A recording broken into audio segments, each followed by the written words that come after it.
Well, here we go.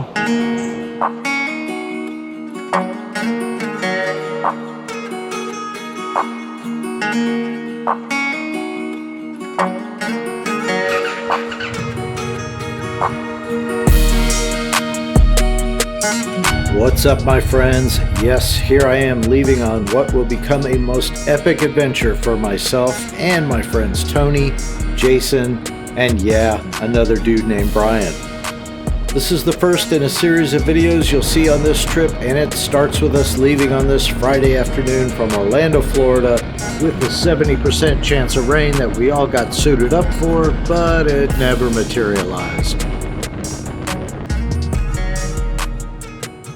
We get on the road, we run for about 40 minutes.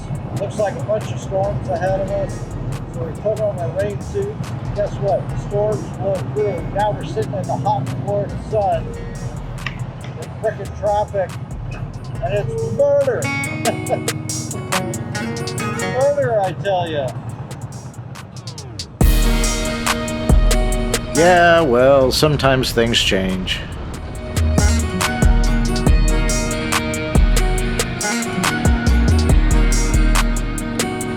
I mean, look, this is going to be a 17-day trip.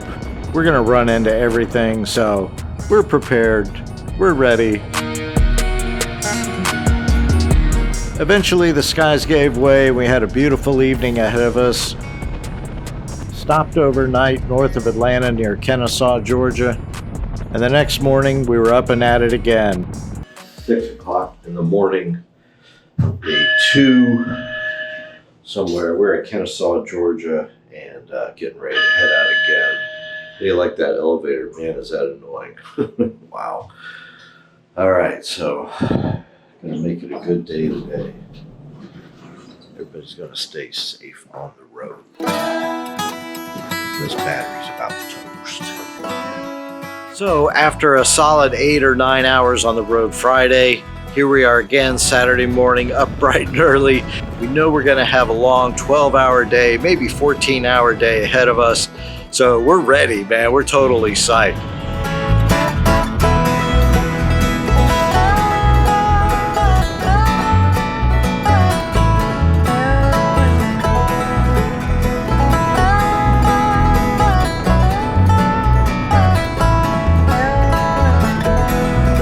Had a great day.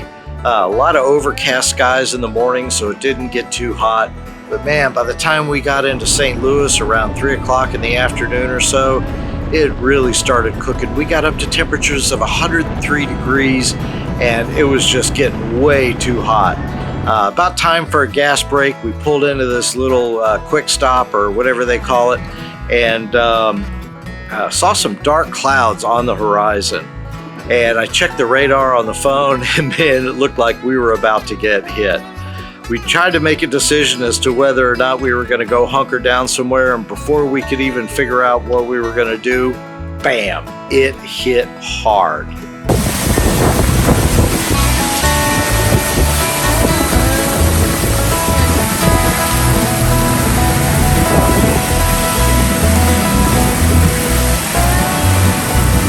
Well, after the winds died down, we figured, you know what, we got to keep going. We got to make it all the way to Kansas City. We were still a good 4 or 5 hours away. What do you got there, Brian? This is soup. Head soup. Did you leave your helmet upside down there? Maybe. Yeah, the rule is you gotta drink it.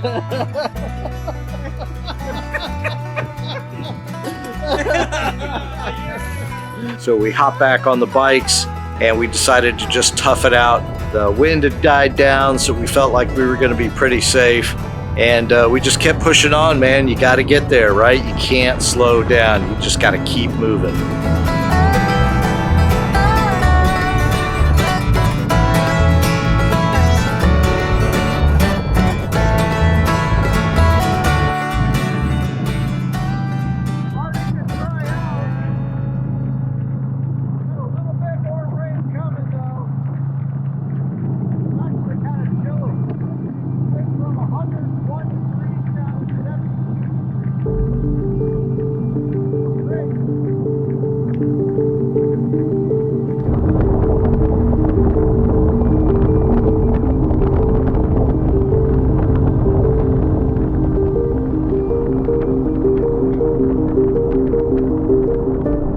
lot comes to mind when you're laying down some miles. And I don't know if it's the constant forward motion, but I never really think about my past regrets or victories. But I look forward to the challenges that always lie ahead. And I think about ways to be a better husband, father, and friend. And even though I probably won't discover some grand secret to life's meaning, I always realize that in that moment, I am one lucky SOB.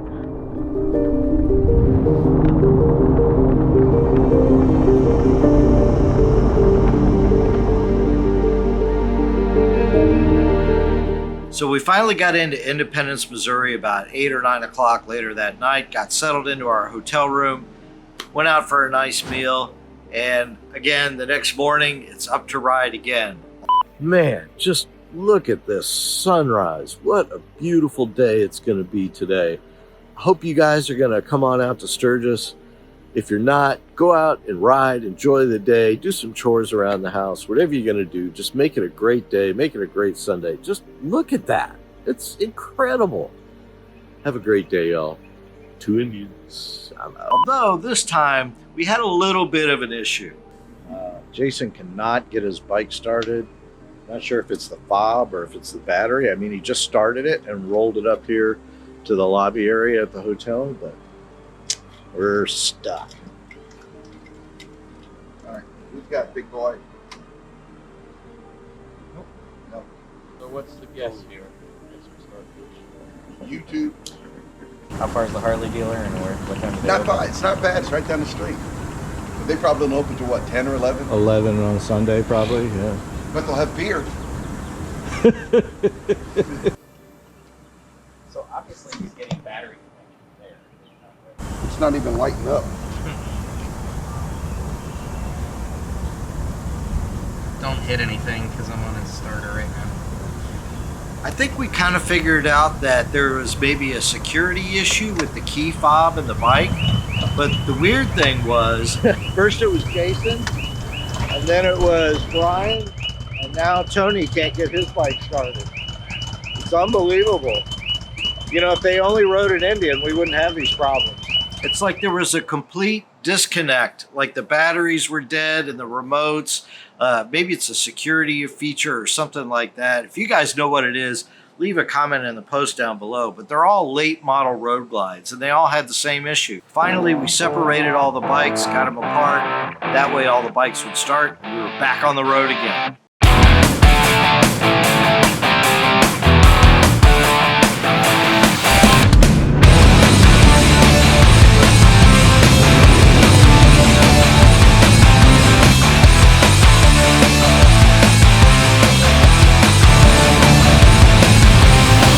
So here's where the story gets a little bit of a twist to it. When I first posted about this trip that I was gonna take out to Sturgis, I had one of my followers reach out to me and say, hey man, I know you guys are probably gonna be coming through Sioux Falls on your way to Sturgis. I wanna let you know that you guys are welcome to spend the night at my place. I'll put you up. I'll even cook you a steak dinner.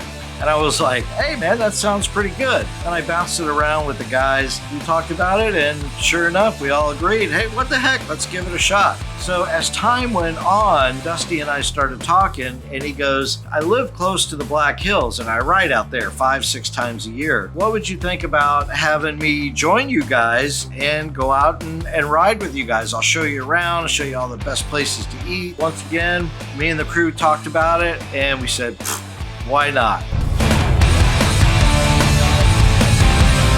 All right, hey guys, remember like we discussed, address me as sir. Make sure you get my bag. Yeah, I don't want Dusty to know. Oh, there he is. Oh, okay.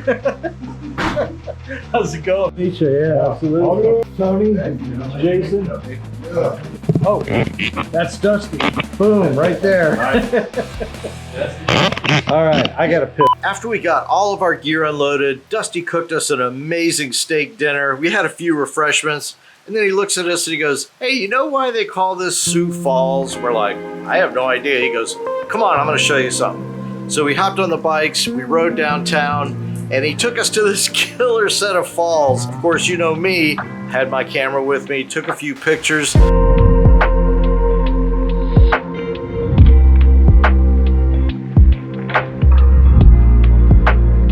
Hey, that's gonna wrap it up for this video, but stay tuned for our next one, which will, what's it gonna be? Oh yeah, it's gonna be our trip into Rapid City and a near tragedy that almost ended up in hours and hours of misery. One of the bikes went down. You're gonna learn all about it. Plus we get into our killer home down in downtown Deadwood. It is amazing. And then of course, we start our epic rides in the Black Hills. Stay tuned, guys.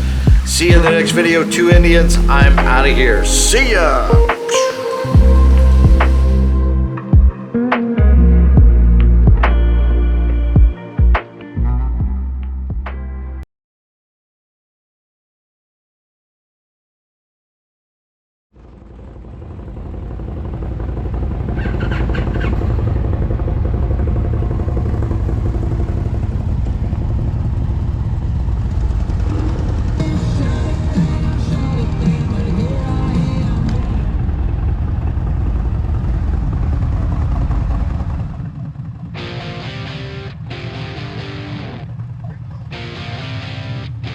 Wild hog.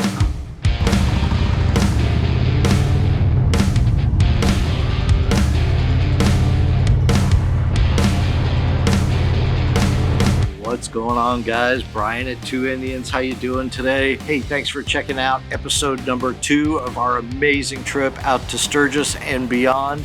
If you haven't seen the first episode, I'll put a link right up here.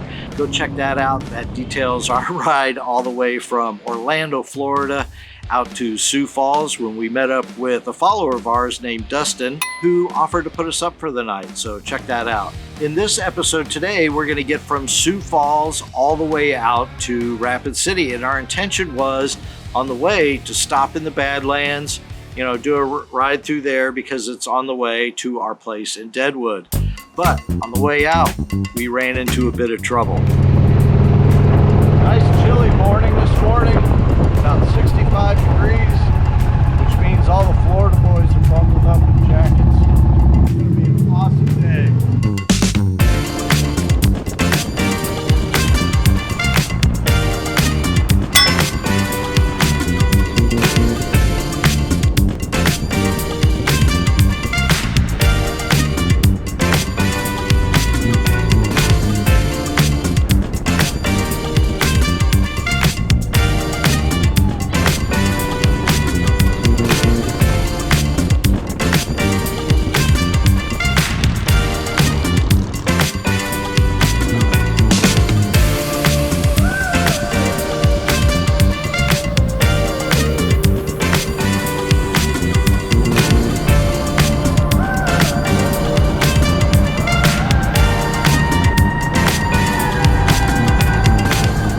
Just as we were getting close to the Badlands, Jason's rear end started wobbling around and pulled into this gas station, and it turns out that he spun out a rear wheel bearing. Oh my God, what a nightmare. He got on the phone to call Black Hills Harley Davidson. Apparently they don't answer their phone during the rally. Thank you for calling Sturgis Rally Davidson. Due to the high volume of phone calls, we are unable to answer the phones at this time. For a listing of our store hours and locations, please visit our website. Not only that, but after calling some tow companies, he figures out that it's going to be a 5 to 6 hour wait, and it's going to be around $600 to get a tow into Rapid City. So, we sat around there for about 20 minutes trying to figure out what to do. And our friend Brian Sturgis notices that obviously there's a bunch of people with trailers pulling bikes on their way into the Black Hills. So they found this young couple who had just pulled in, and they says, hey man, would it be cool if we pull one of your bikes off and put our buddy's bike on and give him a ride into Rapid City? And they said, absolutely. That is really cool that somebody would be willing to do that. In this day and age, we get really suspicious of people really easily, and with good reason. Everybody's always trying to scam us on the internet. So, you're wary of people nowadays, right? But these guys weren't. And, that's what's awesome about this community, this biker community, if you will. We're typically really eager to help somebody out, and these guys were. So, since it was our plan to go through the Badlands, I told the guys, hey, why don't you go run through the Badlands, because I've done it before already with Barb, and I'll follow Jason into town. So after the bike got loaded up, we headed into town, got to the dealership, dropped the bike off, and as soon as I was kind of, comfortable that they had the problem figured out and they were going to get them taken care of, I headed on up and went to the Indian dealership up in Sturgis. And then from there, I went over to the new house that we were going to stay in for the week. Here, check it out. Look at this view. I mean, this deck is huge. Just look at the size of that. And hot tub, grill, fire pit. And I don't know if you can see, but way down there, that's the town of Deadwood. Right, so we're not far from there, just a couple miles. And this view is just phenomenal.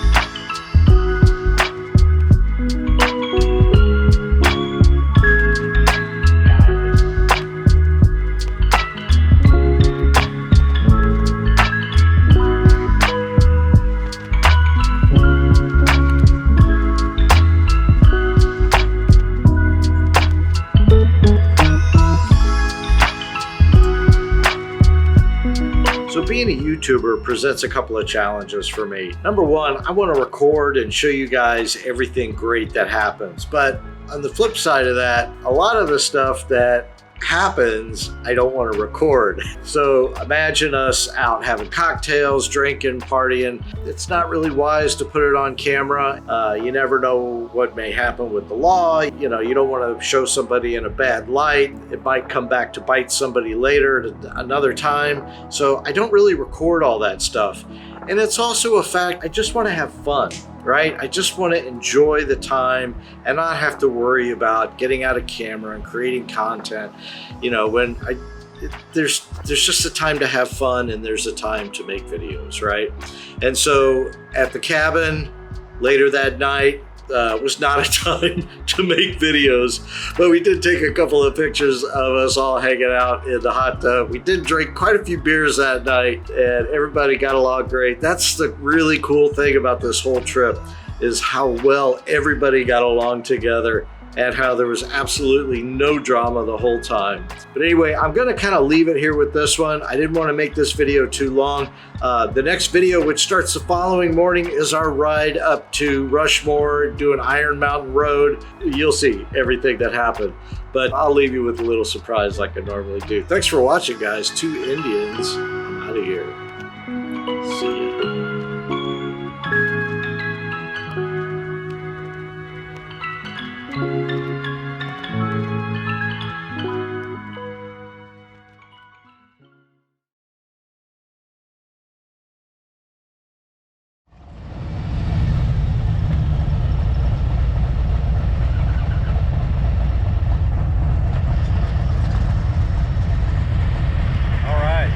It's our first day of riding after 4 or 5 days of actually getting here.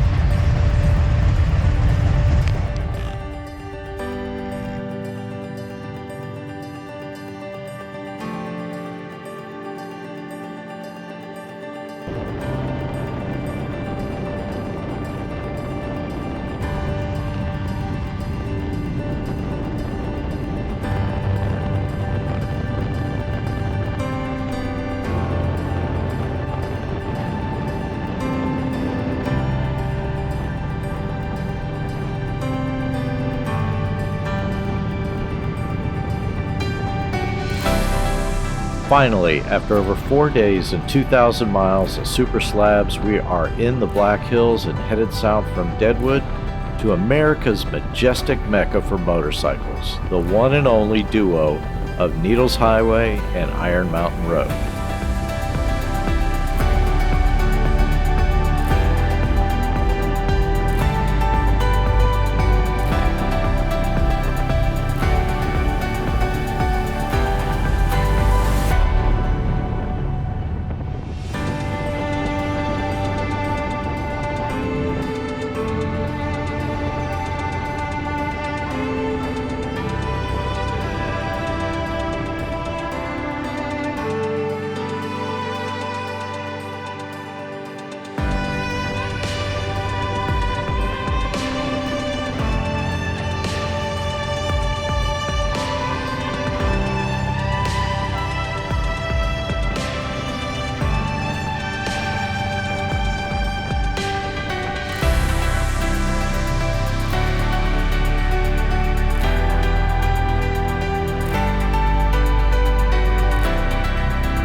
Huh? Is this one of the spots we were talking Heck about? yeah. I figured. Are you kidding me?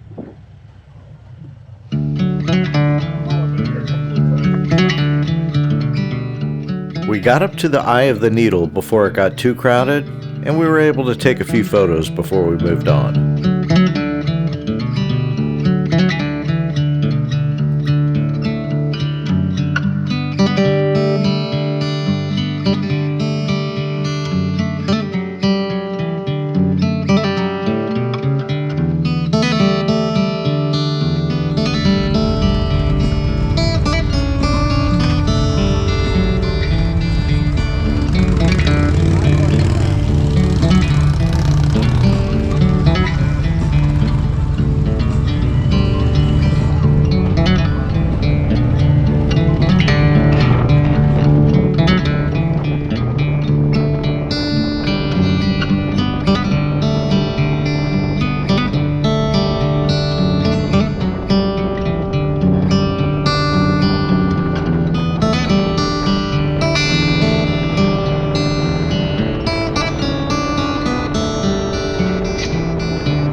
At only 14 miles long with the highest elevation of about 6,400 feet, Needles Highway appears practically otherworldly as you wind through its 1,600 feet of elevation changes.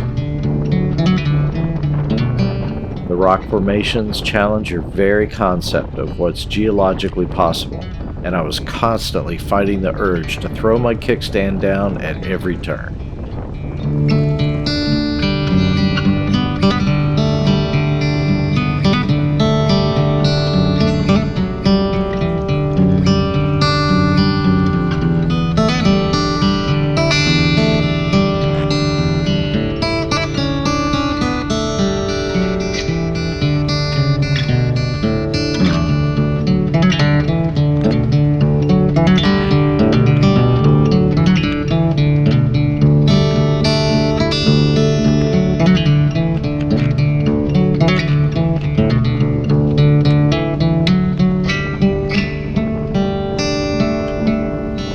And for all you guys complaining about the fact that I play music over the ride, if I don't do that, this is what you get.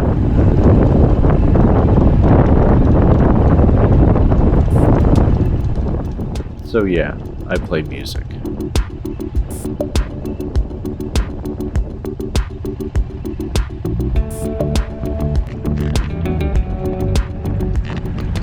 I mean, this is really incredible. Just look at this.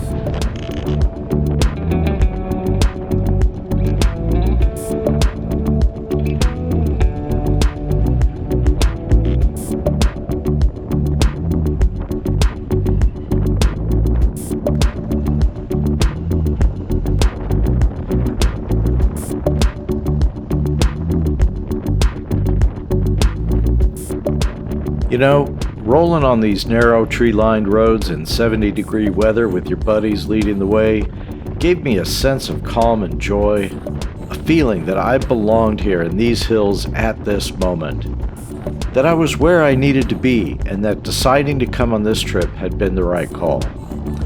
I mean, did I second-guess myself during this part of the trip? You better believe it. But my friends, it does not get any better than this, and I soaked it in like there was no tomorrow.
So when we planned this trip, I planned the trip around the fact that we would arrive early to the Black Hills, because last time we came really early and we avoided all the crowds, and we damn sure did this time too. No traffic. It was just a beautiful ride. We're so glad that we came early. We got back on the road and headed out to Custer State Park.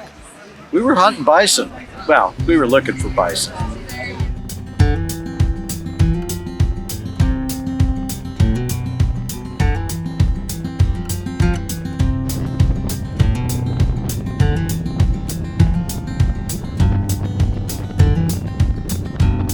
So if you're looking for wildlife, the first thing you got to do is find where the cars are pulled over.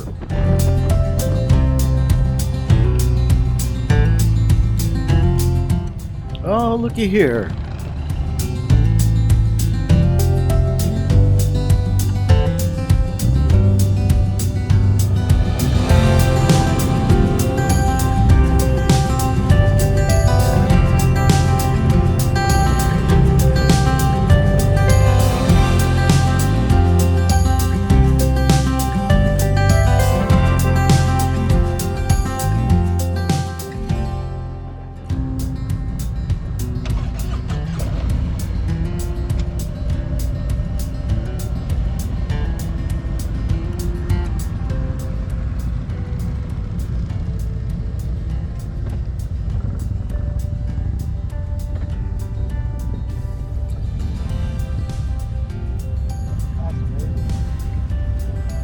All right, so we're in Custer State Park, and obviously it's famous for all the buffalo, or bison, and we have quite a few around us over here.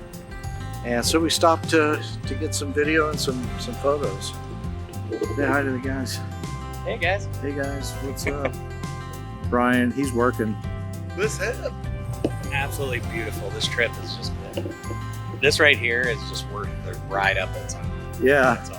What's been amazing to me is just the actual scope and size. How much of the park. nothing there is. That's right, Just- the vastness of it. Yeah, yeah, miles and miles of just open. Yeah. And I don't want to say wilderness. I guess it is wilderness, but you know, it's Especially coming from like big city to seeing something like this, whereas It's funny. We don't consider ourselves big city, do we? big city. To me, that's like New York, Right. not like Orlando, but it's like 3 million people in the general metropolitan area of Orlando. Yeah, but Yeah, you can that's get big out of city. it pretty quickly and get Yeah. into the country. Oh, That's yeah. the we ride in the country, but we live kind of city, but Yeah. ride in the country. Yeah. Country folk. Country folk. My God.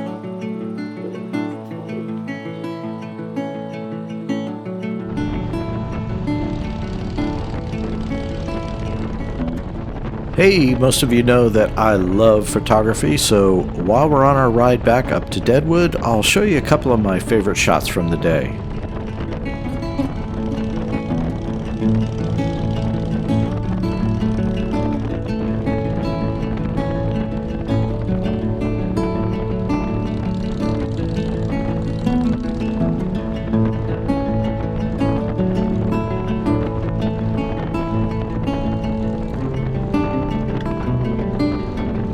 Hey, don't forget to follow us on Facebook and Instagram at Ride with Two Indians, and give my photography page a follow at B Remington Photo Video. Thanks for watching, guys, and stay tuned for our next video, which takes us up Spearfish Canyon to a couple of waterfalls and out to Devil's Tower. Crazy. See y'all soon. I've never been over here. Peace.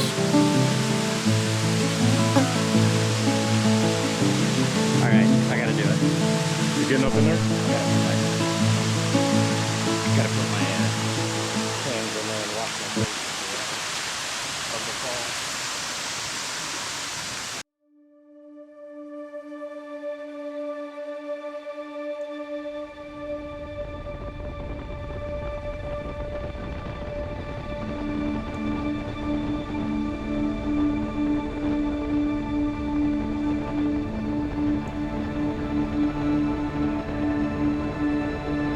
It's really hard to believe that it's only our second full day in the Black Hills, even though we left almost 6 days ago. After traveling over 2,100 miles from our home base of Orlando, Florida, We're finally reaping the rewards of our journey on this chilly South Dakota morning. Winding our way through the towering walls of Spearfish Canyon towards Rough Lock Falls. Not sure what we're going to find there, but this photography geek is hopeful. Did you come here last time? No, I've never been here Oh, you're in before. for a treat. Yeah. We came down here once and it just rained in the morning, the night before.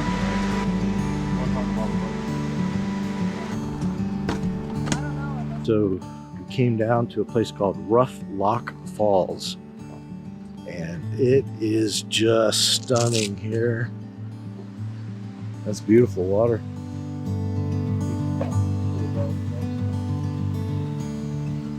Oh, yeah, there's 1, 2, 3, 4, a bunch of them. Little baby. Oh, I need something. Shit. I forgot my filter. Okay. I am walking all the way down to the bottom of this fall. I hope I can get a shot down here. Obviously, I've got my camera gear and I want to see this fall from below. And there's like 2 lookout points up above, but you can't see the fall. Oh, there we go. Shoot, I was hoping for better. Like, oh man, it's so overgrown. We'll make the best of it, right?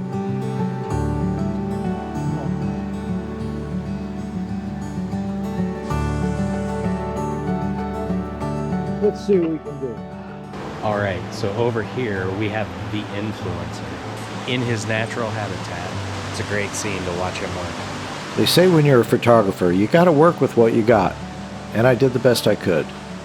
But it was kind of a bummer that we weren't allowed to walk down into the natural areas, which forced us to stay on the walkways, and this kept me from really getting the angles that I wanted, so we didn't stick around too long.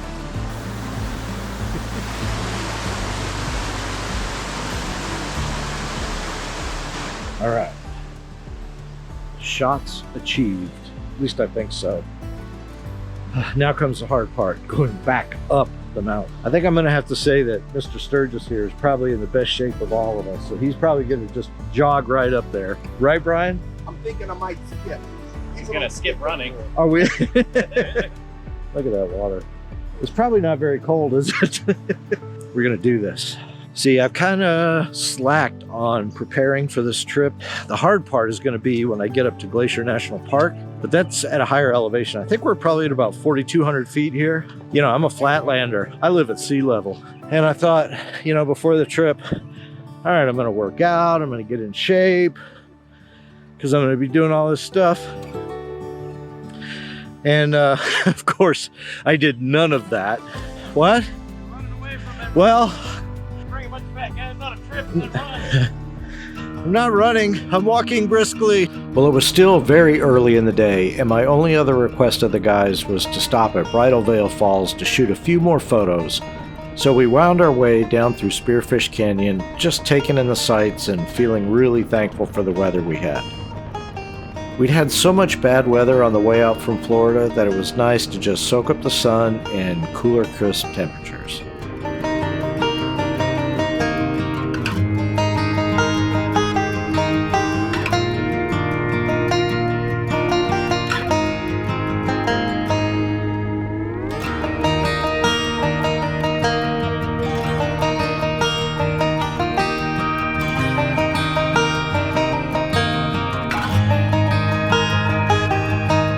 Right now we are at Bridal Veil Falls.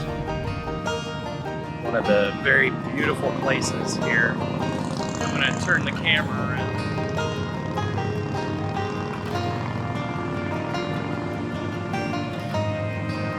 Absolutely beautiful.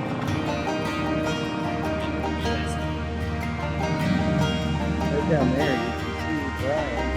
It looks like covered clouds. We're gonna walk that. Say hi, Jeff. Hola.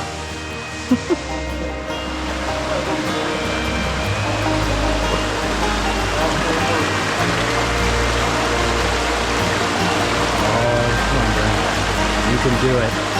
I've got faith in you. If you get wet, it'll be awful funny.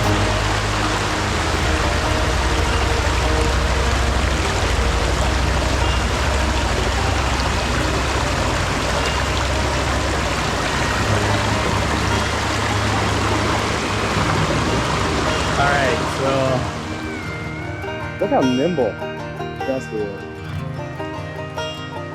Because he's got the waterproof boots that I do not have. I've never processed them before.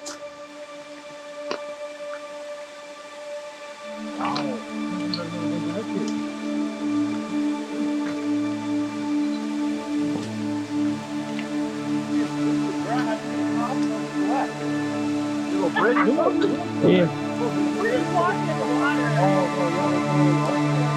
Yeah.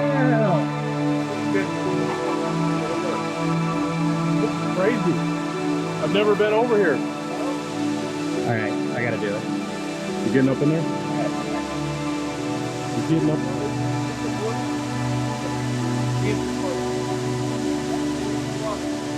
Don't be in the water? Oh, they're waterproof boots.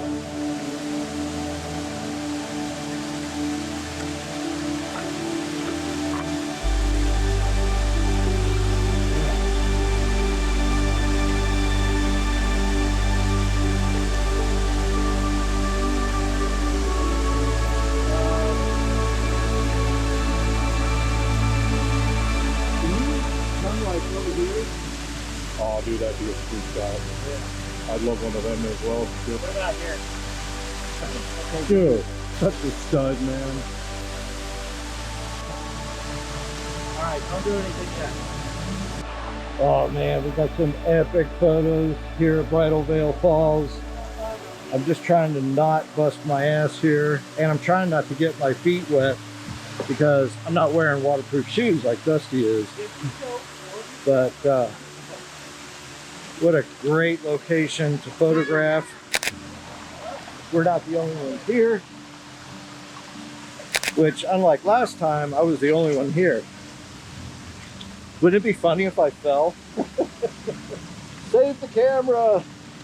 So I'm using a Sony G-Master 14mm 1.8 f-stop. Whoa, look out. And I'm trying this CPL filter. Actually, it's just a polarizing filter. It's not a circular polarizing filter. It's square. And to be honest with you, I'm a little disappointed in its capabilities. It doesn't really cut enough of the glare or as much as my other ones do. This was not a cheap filter either. So anyway, pretty epic. Awesome. Mom, how'd you do that so easily?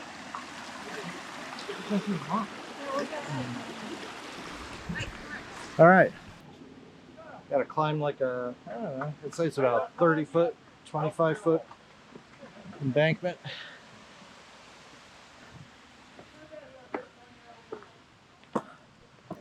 Feel like a mountain man. All right. So, Yeah, there's a goat. See that white goat right there? there's a goat up there? Yeah, there's a goat. Oh, I'm getting the big lens out. I can tell you that right now. Oh, check it out. There is a big goat. Well, there's a goat way up there. That is crazy. I don't have a good, I brought a good mic. It's in the trunk, but That was beautiful. Yeah. How close does it get? like that. I don't know if I can get that picture.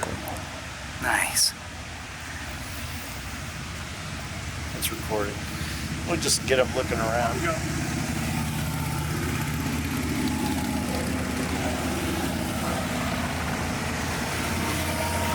There's a white goat up there. Who's bad? Woo, I'm sweating. Well, that was just awesome. Bridal Veil Falls, Spearfish Canyon. Got some great photos. And we saw a mountain goat. So now we're headed off to Devil's Tower. I know everybody knows where that is, or what it is.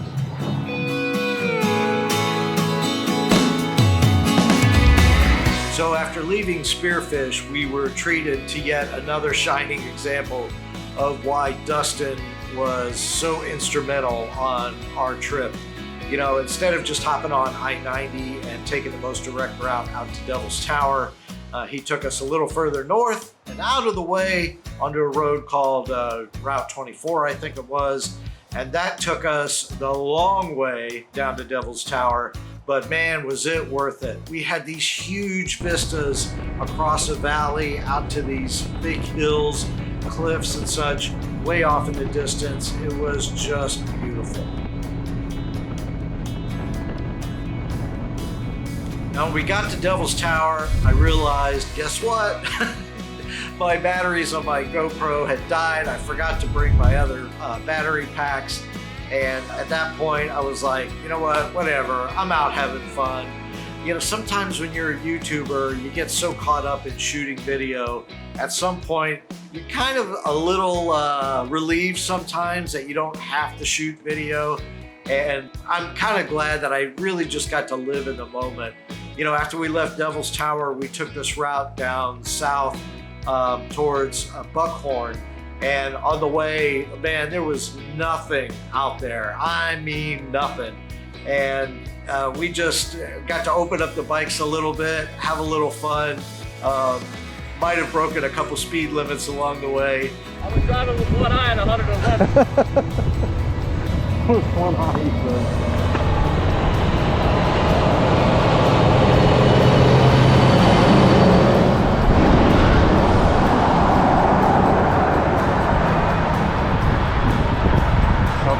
man, that thing's big. That's for a windmill, probably. That's for a windmill. Yeah, I'm a scientist, so I know these things. All right, that was fun. We stopped in this place called the Buckhorn Bar and Grill down in Wyoming before we got back into the Black Hills. And it's a really cool place that Dustin goes to when he's out snowmobiling out in that area. And it's just one of those little tiny dive bars, you know, with the dollar bills stapled all over the place. Being that I didn't have a GoPro, I shot a little bit of video with my cell phone. The guys and I just had a couple of refreshments, and I think we had a burger or some, I think we're out of burgers, that's right. And we had like some chicken nuggets and stuff like that, whatever they had. And then it was on our way back to Deadwood.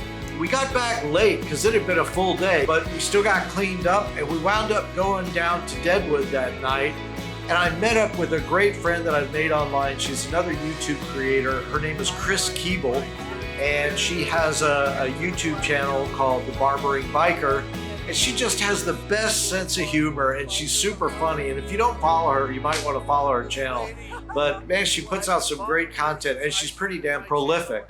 But anyway, she was in the United States to do a 90-day, 3-month tour, whatever you want to call it, across the U.S. And I got to finally meet her. I've been following her for a couple of years, kind of since I started the channel. And we shot this video together. Her boyfriend, Damien, shot the video, but the audio came out terrible. I wanted to post the whole thing, but we just couldn't hear. And so, so I never did. But it was one of the highlights of my trip, is getting to meet her and hang out with her, give her a big hug, because I have this great affection for her. So go over to her channel and give her a subscribe and watch some of her content, because it's really great. Hey, I wanted to take a minute and also apologize to you guys for taking so long to get this video out. I'm not going to give you a bunch of excuses like I normally do about work and all that crap, but guys, I do have a life, and it does consume quite a bit of my time. And unfortunately, I'm not able to devote as much time as I would like to the YouTube channel. There's also times when I just need to take a break sometimes, and this fall has been one of those times. So I appreciate you watching this video and being patient and following me on Facebook and on Instagram at Ride with Two Indians. And don't forget to follow my photography page, which is B. Remington Photo Video. And that's also on Facebook and on Instagram. I don't have a YouTube channel. Actually, I do have a YouTube channel for this, but I've put up 0 content because, like this channel, I've had no time to get my act together and get some stuff posted there. Anyway, give us a follow there. Thanks for watching, guys. See you in the next video. Two Indians. I'm out. Oh, I forgot to tell you, in our next video, we're going to run down Vanocker Canyon in the Black Hills, And we're gonna go run out to the Badlands, and you are not gonna wanna miss that because it was just the best day ever. And then after that, we run over to the Buffalo Chip. And then from there, we're running out to Beartooth, Glacier National Park. Stay tuned, guys. There's some awesome stuff coming. This sucks. That's called your bike stalling at the worst possible moment as you're coming up a hill on a slippery slope. I can't tell you how upset I am right now.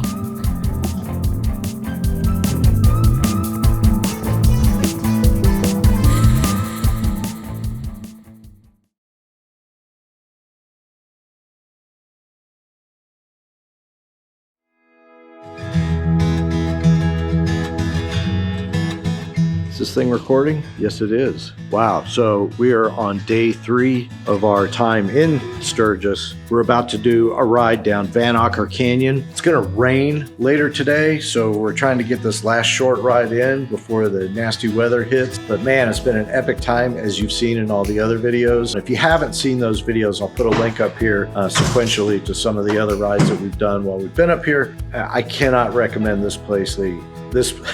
Cannot recommend this place high enough. It's been an amazing time, especially thanks to that guy back there in the blue shirt, Mr. DJ Dusty Johnson. He's the DJ of the motorcycles because he is directing the party, that's for sure. Good times, good times. Let's go ride.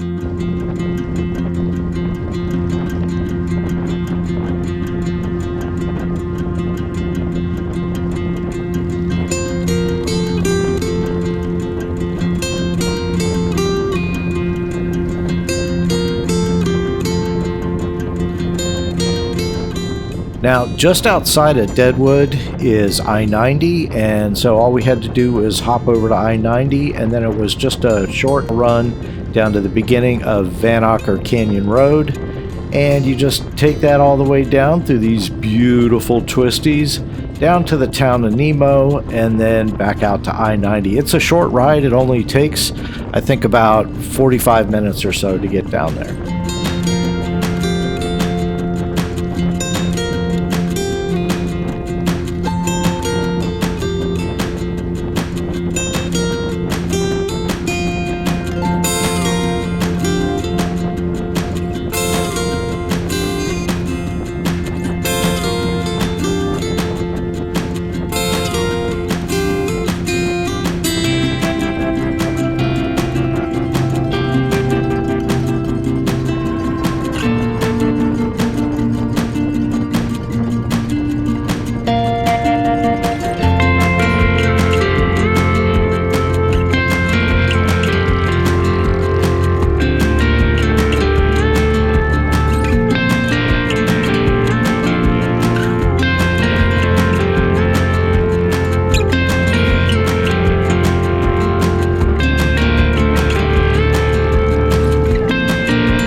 right, so I know this riding segment was a little bit longer than normal based on what I've been posting. You know, I usually kind of keep it around 20-30 seconds because after a few twists and turns and curves, you start to get the idea. It was a beautiful ride, blah, blah, blah, right? So I don't want to bore people. But I left this one longer because I wanted to show to you that if you're going to come to the Black Hills to ride, come early. You know, we got to the Black Hills about 5 or 6 days before the rally started, and that was intentional. We didn't want to be stuck in traffic, and we know, everybody knows that if you get there in the middle of the rally and you want to go out and ride, because that's why you go to the Black Hills, right? You want to go ride. It's beautiful territory. It's like nothing you've ever seen, and getting there early helps you avoid all the traffic. So pro tip, take it from Brian, get out there early. Get into town. You're going to save money on your hotel room. You're still going to be able to buy all the shirts and poker chips and get, you know, with all the vendors that are out there, you'll enjoy it much more. All right, let's get back to the video. 6 hours later. I gotta tell you, we've had a busy day running Vanocker Canyon this morning, and then heading downtown Sturgis. I walked around for a little bit. You know, poor Jason had that bearing blowout on him on the way into Rapid City 5-6 days ago, and he never got to go through the Badlands or see Wall Drug. So it's about 3 in the afternoon, and we're gonna all take him back out there and run through the Badlands with him, because he didn't get to see it. You can't come all the way out here without doing that, right? So that's what we're doing. You're coming with.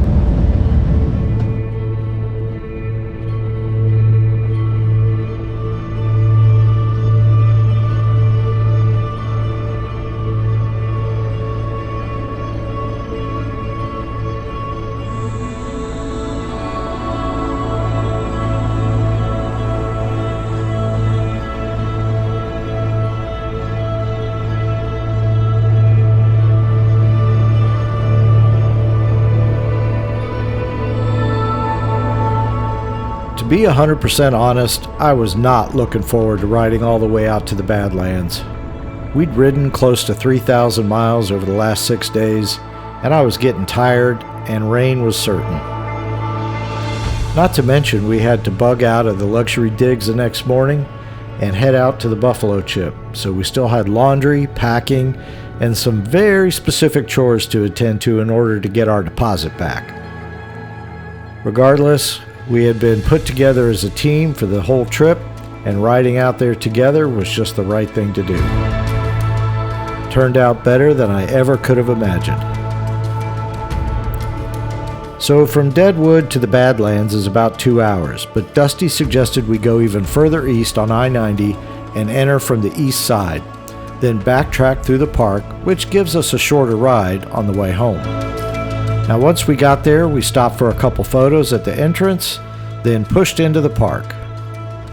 It's such a unique landscape and so foreign to us Florida boys that we had to stop several times just to look around, get some photos, and take it all in.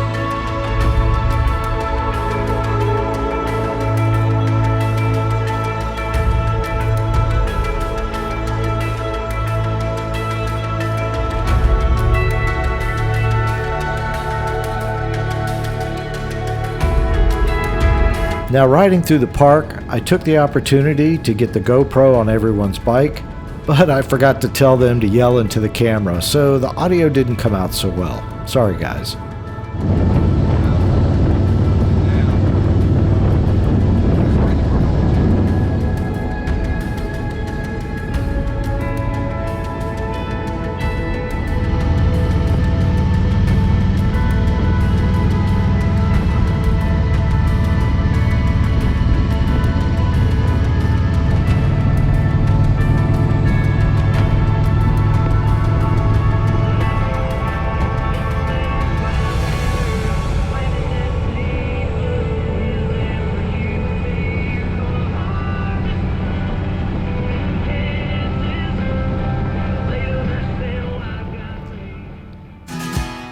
Anyway, I saw another photo opportunity and I had the guys pull over so I could capture some once-in-a-lifetime shots for them.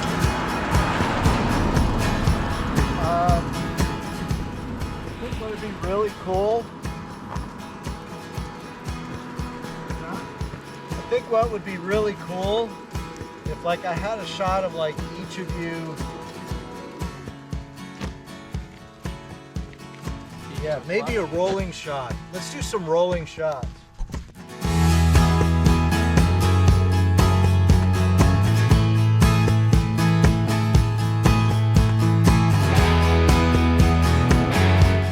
This is one of those times we all wished we had skipped a few more onion rings in the months prior.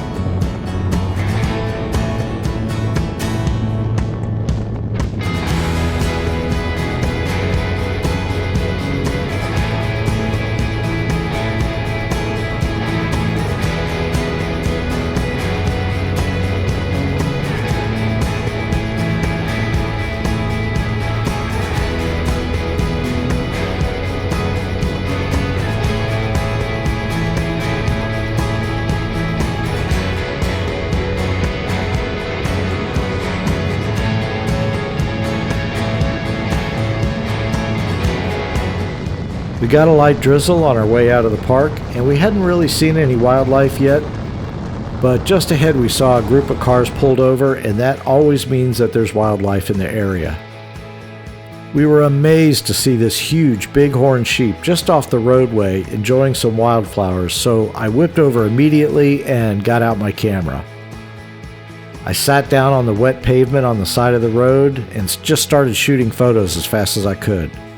I grabbed some real beauties here, but I realized, oh man, I should be getting some video. So I switched over to video as fast as I could because this thing was coming right for me, and somehow I was able to get this on video. Wow, man, this was a rare and exciting moment for me and the guys, and I felt so lucky to have been able to capture it. Wow, can you believe that? We got back on the bikes, and then of course the animals started coming out everywhere, but it was getting late and we really just wanted to keep rolling.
Yeah, we got a little wet, but come on, man. These adventures, these memories, they're priceless. They can't be duplicated.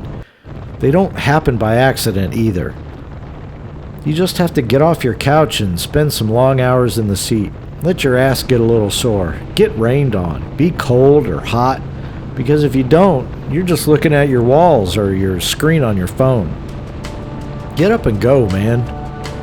Get up and go.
So it is Friday morning and we are getting packed up, getting ready to head over to the Buffalo Chip. Weather report says we've got like 2 days of solid rain ahead of us. We were going to stay in this place called Camp Zero, and at Camp Zero we had reserved these teepees, you know, like just imagine what an old teepee would look like. Well, they texted us this morning and they said they're leaking like crazy, and because of all the rain that's forecast for the next 2 days, they offered to move us into some large tents, and so they're going to do that. But in the meantime, we got to get ready to go.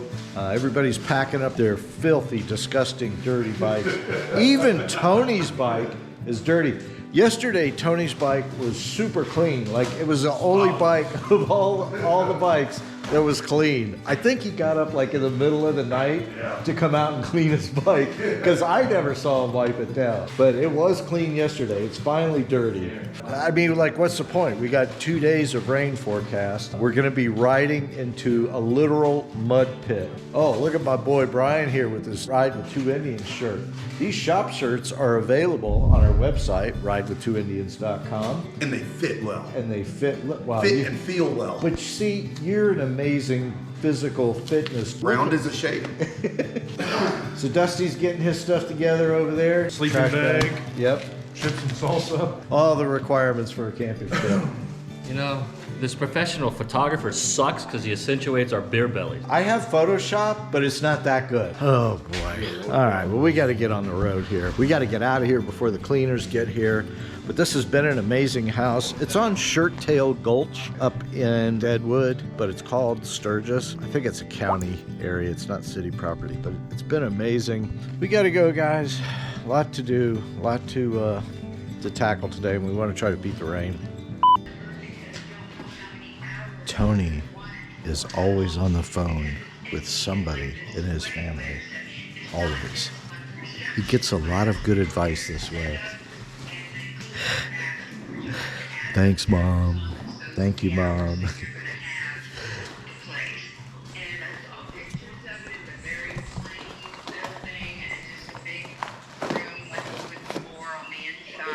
My mom.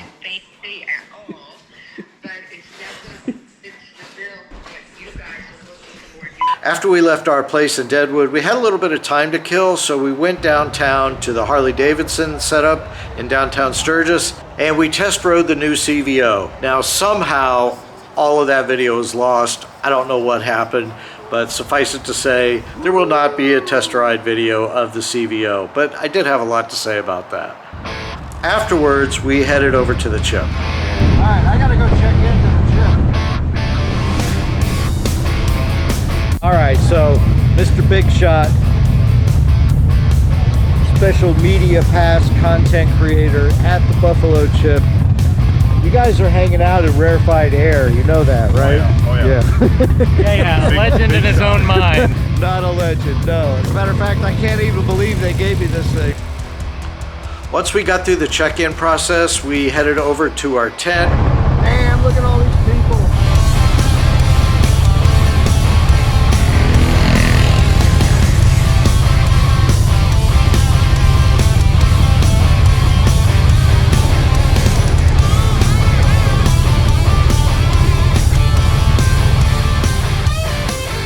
of our stuff loaded in. And to be honest, it is not easy to pack and unpack these bikes because they were pretty loaded down. But we were getting pretty good at it, you know, because we've stayed in like 4 different places over the last week. And after that, all I really needed to do was get my bike over to the folks over at Lloyd's Garage to get the cams put in. So we headed over there. All right, well, I am back at Lloyd's Garage and I'm dropping my bike off. I got a camera with me because I don't want to leave all this stuff back at the tent. And then I got this backpack that's got a ton of stuff in it. It's freaking heavy. It's got to be 15 pounds. But I should be good to go for the next day, I think. I'm trying to think where all my chargers are and everything else. I think all my batteries are ready to go. But anyway, let's go drop this thing off officially. So are you going to put this inside, or are you going to leave it out in the rain, or like what's the deal? What? Your bike? The bike, yeah. We're just going to leave it there. Yeah, perfect. Yeah, Thank you. Yeah. No, yeah, we'll have everything inside.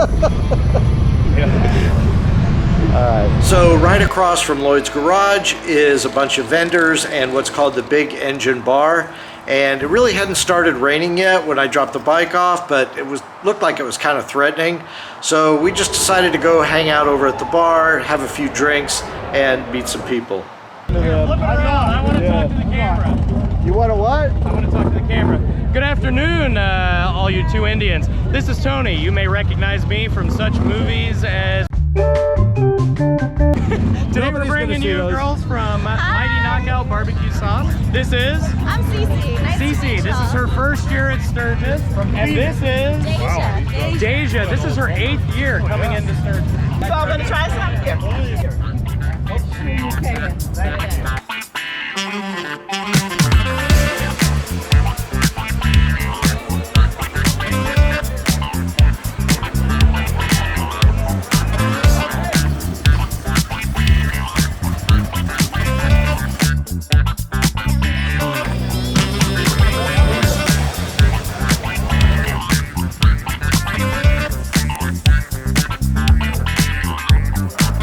As you might have expected, the rain did start coming down and we caught a slight break in it, so we decided to head back to the tents and kind of get cleaned up before the music that night.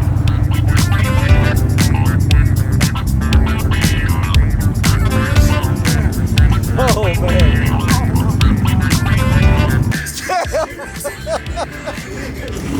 I thought for sure you were going down.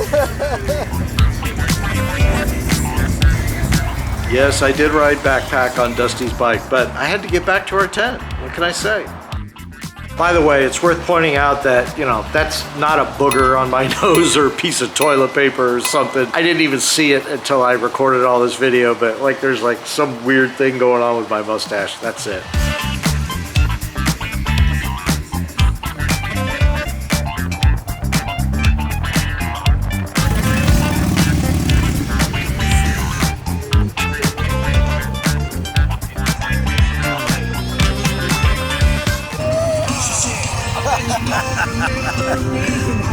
Only every other memory. Okay, yeah, we had a good time. Got a little lit. And after the ride back to the tent, the guys said to me, hey, come on, Brian, man, you've been lugging those cameras around the whole time. Let's just go have some fun. Forget the cameras. So we locked up the cameras and basically went back to the chip. Had a great time at the concert. A couple more beers maybe.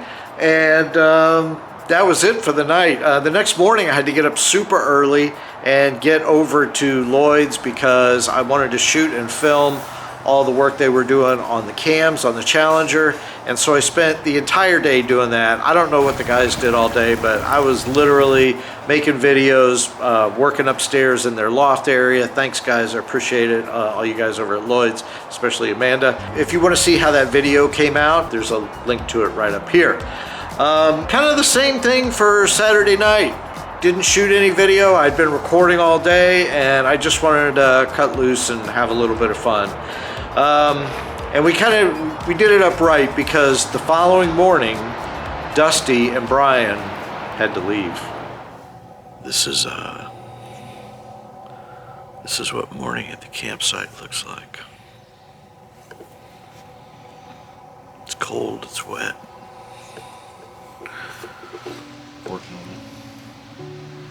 My man Dusty, who's been our fearless leader and guide for the last 5 or 6 days. Gotta get on the road today because it's Sunday. He's gotta get back home.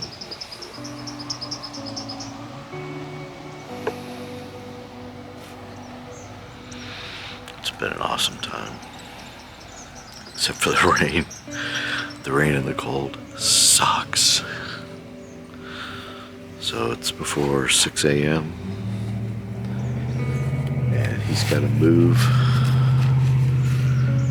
Brian's gonna split today too, I think. And at least it's not gonna rain today. We're gonna go riding. This is pretty much the same condition it was in the bike show yesterday.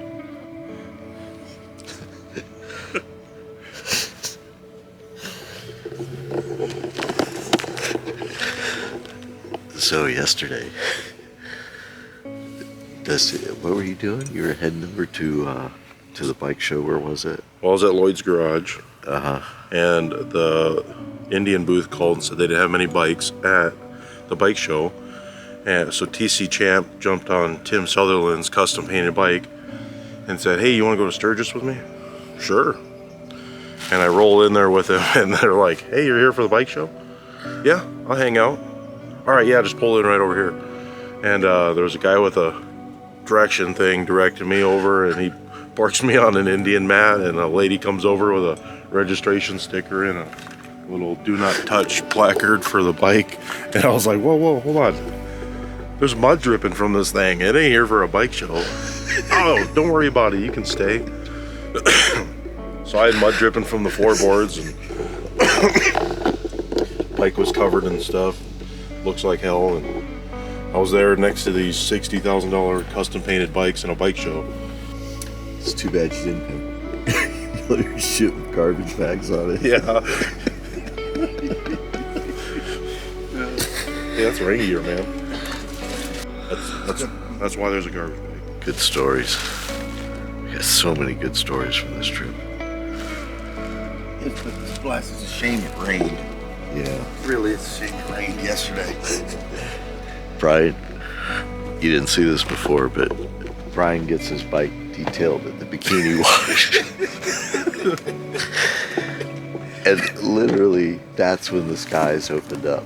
Like, it was right after that. And then it did stop raining for like 32 hours. And so the minute after he gets his bike washed, And proceeded to continue to drop it. Oops.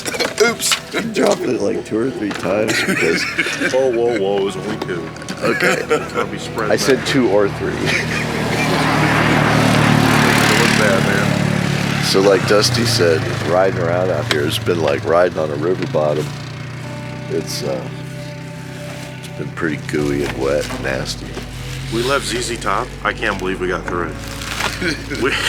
we were leaving ZZ Top, and there's these concrete blocks, and we thought that meant so cars couldn't go through, as bikes only. No, it was meant so nobody goes through. And it was bad. Danger, Will Robinson. It was, yeah, it was really, really bad. I can't believe I kept the bike there. If you were riding on the back with me, it wouldn't have made it. Yeah. I had to ride nut to butt, as they say. Well, not really. The trunk's pushed back far enough. With Dusty. I didn't feel your nuts. Well, that's because they're so small. But I had to ride on the back of his bike a couple times because my bike was over at Lloyd's getting the cams done. And I had no wheels. I had no transportation. Came back from the bar last night. That's why when I had to ride back, nut the butt. Oh, yeah. I went way out. I was like, I'm not going to let anybody see me get on. Yeah. Yeah, this thing was the taxi this year. Yeah. These two were actually on the Pursuit last night. Pursuit can handle a hell of a payload. Yeah, except he started getting all kinds of warning lights. Yeah, she's not in a good mood this morning. Yeah. Oh, dear God. It's going to be a good day.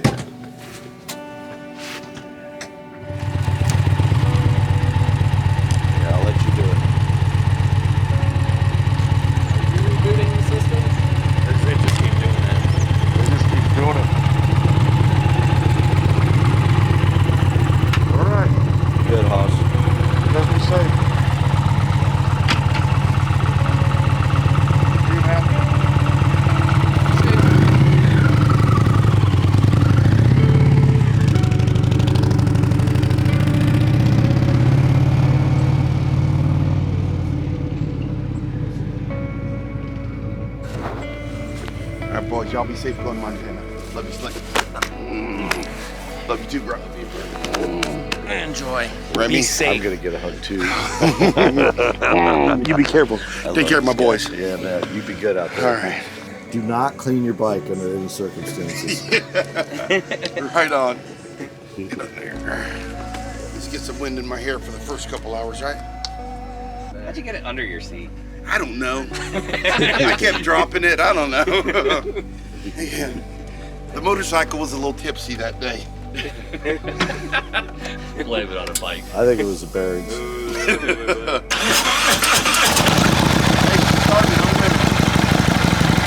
you're definitely gonna have to go see Ricky when you get back. He kept falling over. I need new tires. Y'all be good.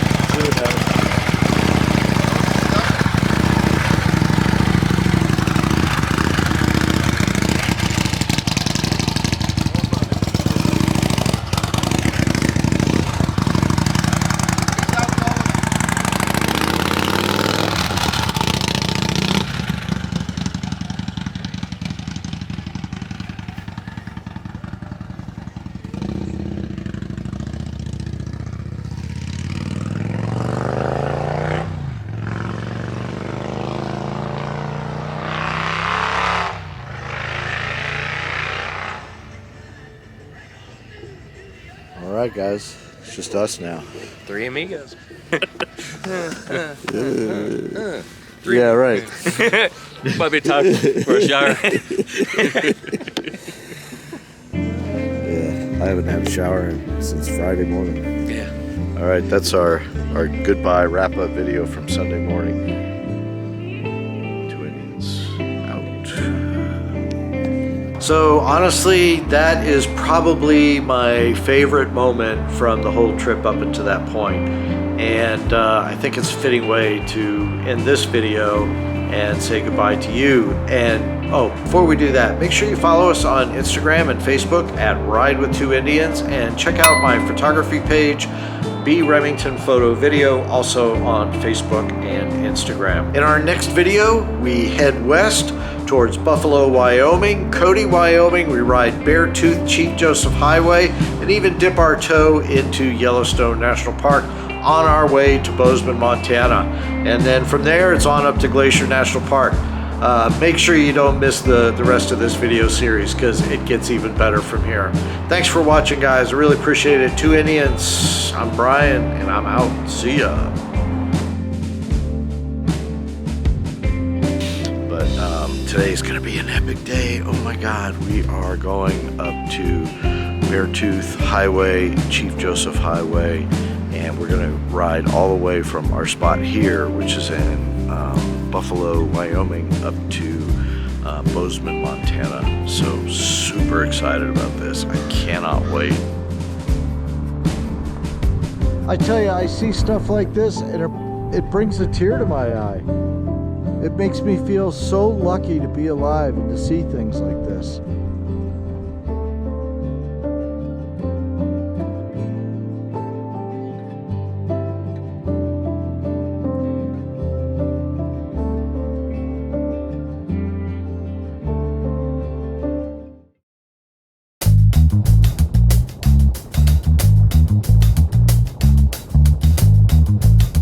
Well, yeah, it has definitely been a hot minute since I've seen you guys.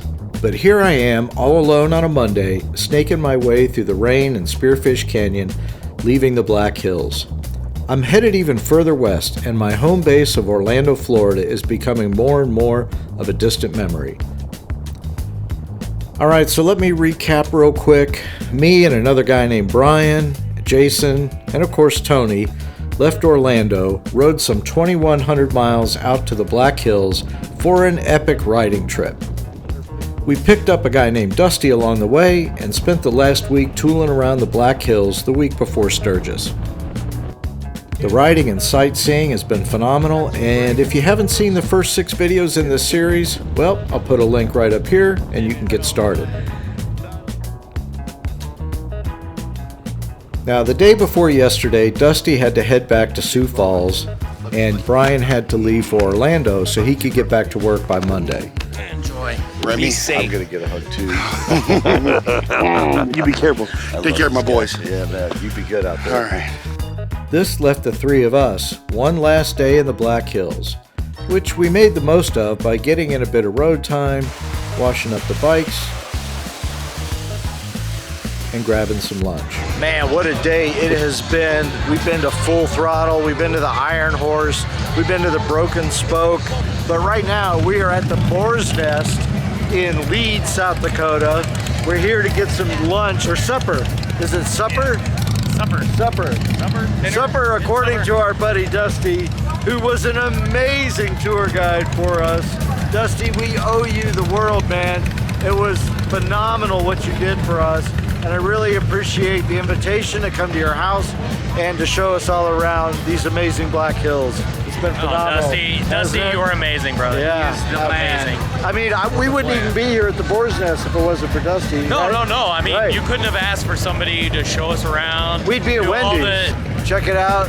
I mean, the parking lot is full.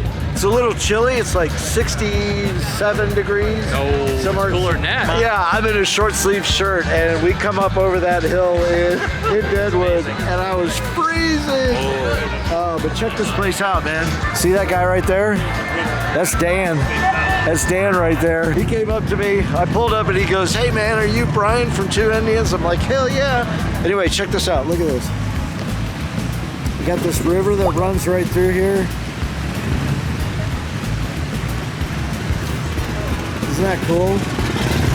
Now we came here the other day and we sat up there, which gives you a great overview of the parking lot. I tell you what. He was asking where the hell Barb was. Oh, where's Barbara? I wanted to have fun on this trip. Hey, I know how to edit, so that comes right out. Happy birthday, Barb. Yeah, we love you. today's Barbara's birthday, by the should get way. these- Check it out. Look at this.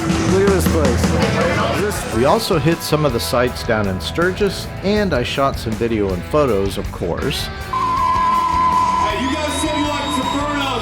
So how about you make some noise over this way?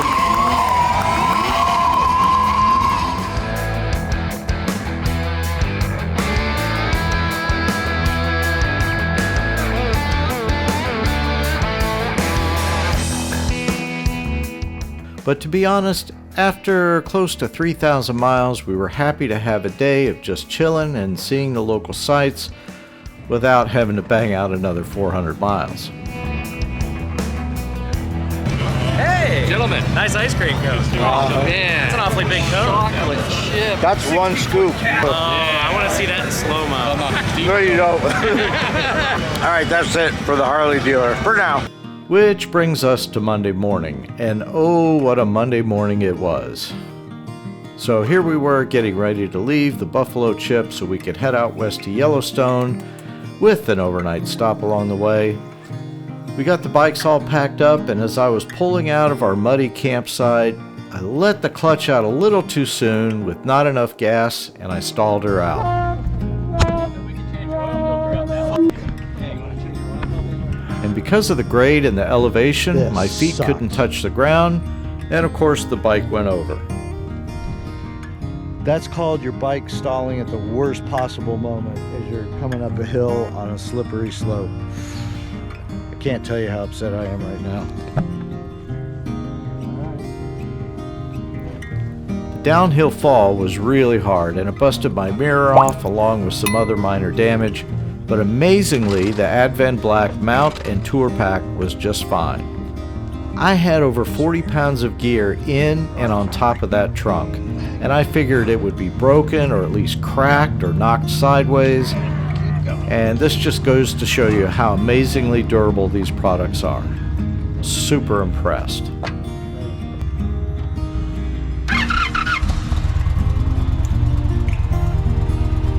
No bueno.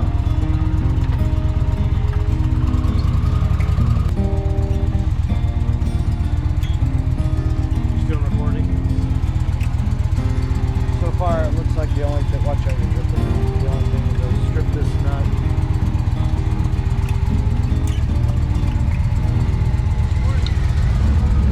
Yes, it is a good morning.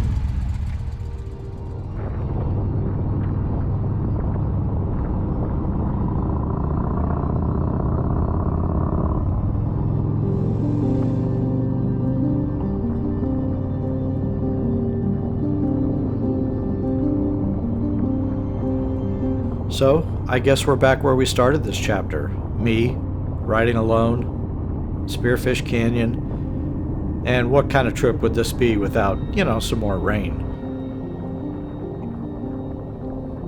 Well, on top of dumping my bike this morning, we had a few other curveballs thrown at us that I'm going to skip over, but essentially Jason's bike had to go back in the shop for a braking issue, so they rode out ahead, and I told them I'd catch up with them later.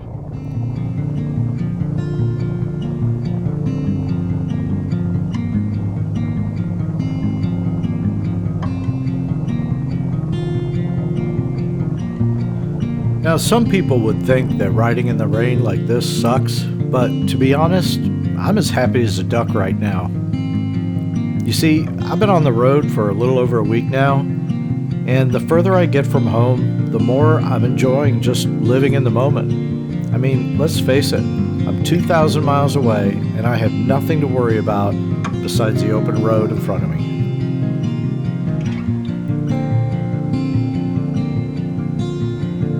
I'm gonna suck this up for everything it's worth.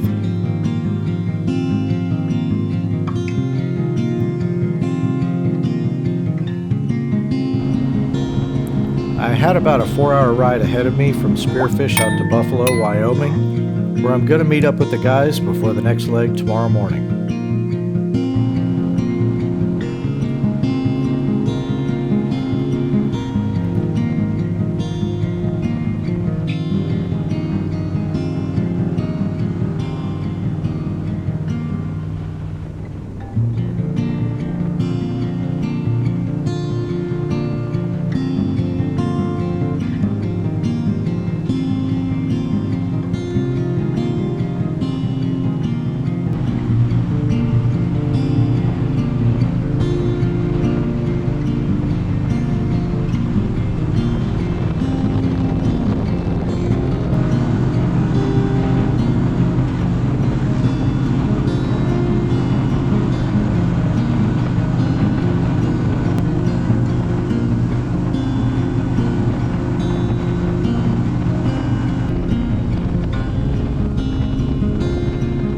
Once the roads were dry enough, I packed away the rain gear, dug out my camera, and grabbed this amazing photo.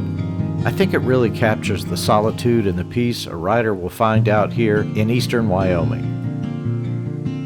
Absolutely gorgeous.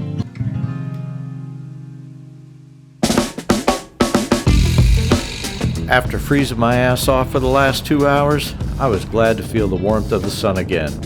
And I was really looking forward to getting into a hotel after 3 days of camping in the mud. A hot shower sounded really good.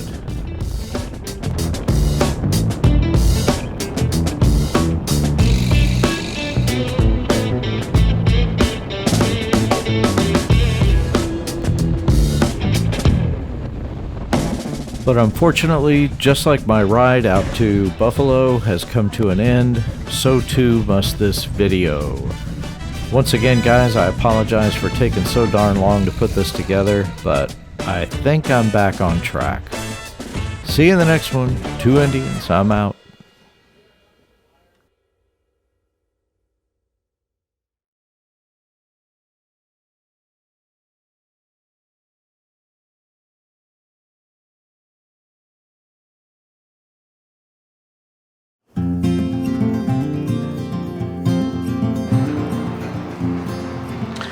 It is a chilly 54 degrees out this morning, and I can see myself in the screen over here.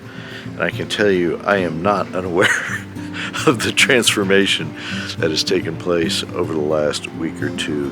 I'm definitely growing out the beard, and I'm feeling a little sunburned and frazzled and just kind of drained. But today's going to be an epic day. Oh my God, we are going up to Beartooth Highway, Chief Joseph Highway, and we're going to ride all the way from our spot here, which is in Buffalo, Wyoming, up to Bozeman, Montana. So super excited about this. I cannot wait. It's going to be a long day. We got almost 8 hours of seat time according to GPS, which means it's going to be 11, 12 hours with stops and photos and you know, lunch and fuel and all that stuff. But man, I cannot wait for this.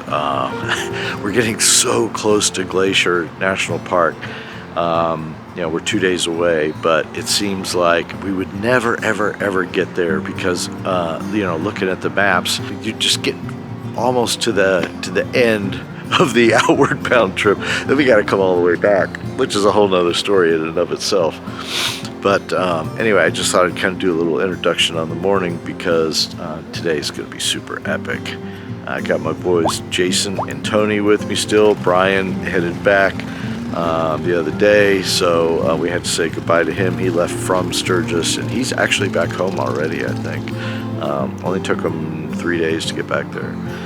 So anyway, let's do it. Let's go do it, man. It's going to be so much fun. So we left Buffalo, Wyoming, and immediately found ourselves up in Bighorn National Forest, which turned out to be a great ride, with even cooler temperatures and a lot of elevation changes. We stopped at an overlook, and old eagle-eyed Tony spotted these big boys chilling in the swamp down below, munching on their veggies. Tony, can you do your best Sir David Attenborough? Do what? Your best Sir David Attenborough?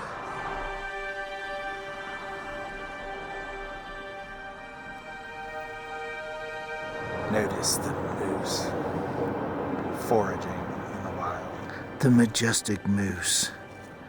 Two brothers, born and raised together, living a life in the wilderness of the Bighorn National Park of Wyoming. I believe I'm kneeling in moose shit right now. That one that's laying down there looks to be ginormous. Big male. Huge. Now, sadly, before we had left Buffalo, I realized that none of my GoPro batteries had charged the night before. Oh, no. So I don't have any video from this part of the ride, but I guess that's what cell phones are for, right? You can't even begin to understand from the camera how big these hills and these cliffs are, and it just goes on and on. This is Bighorn National Park. It's absolutely phenomenal. We had no idea we were going to get some scenery like this. Now, there's some scale for you over there.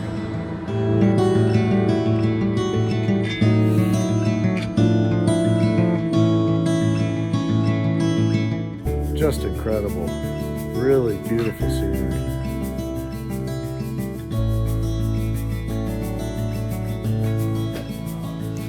You're not really missing much from this part of the ride because it all pretty much looks just like this. Super boring ride, to be honest, but the weather was beautiful all day.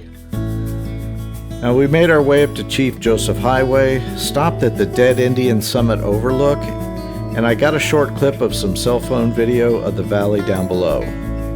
Oh yay, it looks like rain.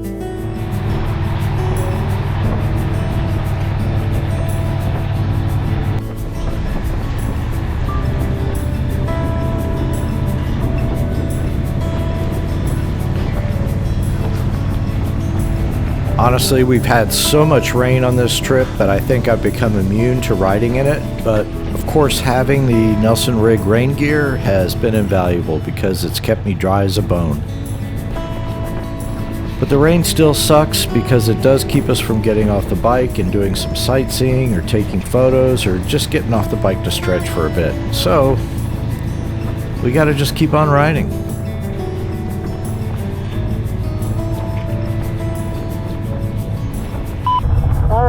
So here's what's happened.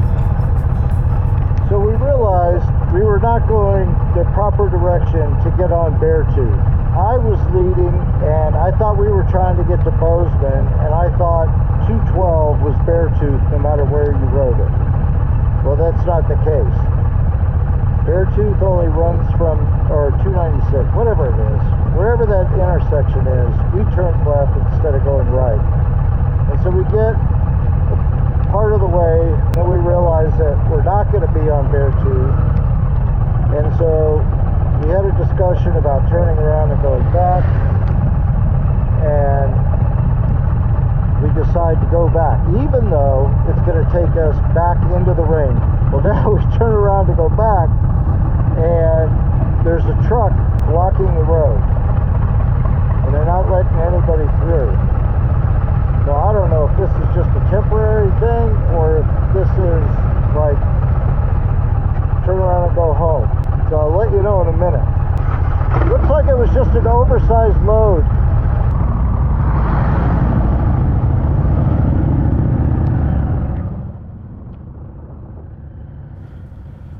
I know this is a little confusing, so just to give you some perspective here, we started down in Buffalo this morning, rode about 4.5 hours up through Cody, Wyoming, and then Chief Joseph Highway, which dead ends here at 212.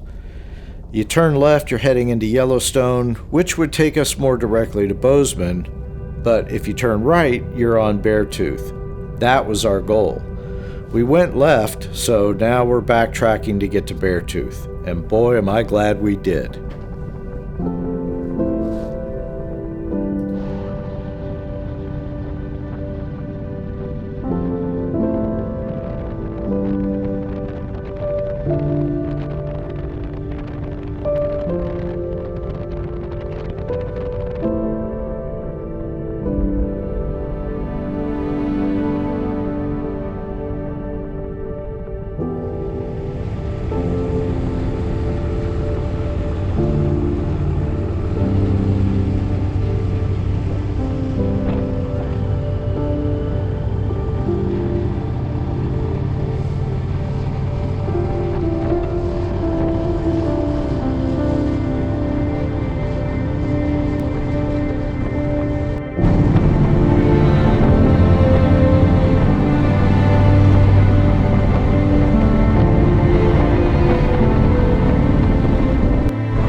Just look at that.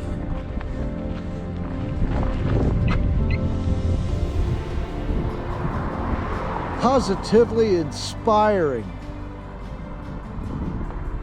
I tell you, I see stuff like this and it brings a tear to my eye.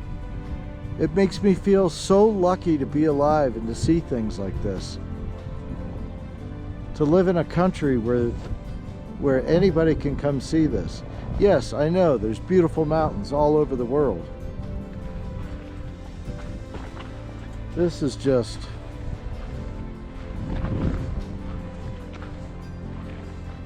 Folks, if you haven't come out here, if you've thought about it, if you've wondered, gosh, you know, is it worth all the gas and the driving? And because, you know, 90% of the country doesn't live anywhere near this. And that's the whole point. You got to get off the couch and come see it, because this will just blow your mind. It's incredible. And there's no way a camera can capture what's in front of my eyes right now. It's just leaves me speechless, even though I'm talking continuously about nothing. Oh, it's just mind-blowing. And how lucky are we that the rain is cleared out and we now have this incredible vista in front of us. Wow. What do you think, Jason? Spectacular. Spectacular. Spectacular. What a fine word. What do you think, Tony? There's nothing like it. Absolutely nothing like it.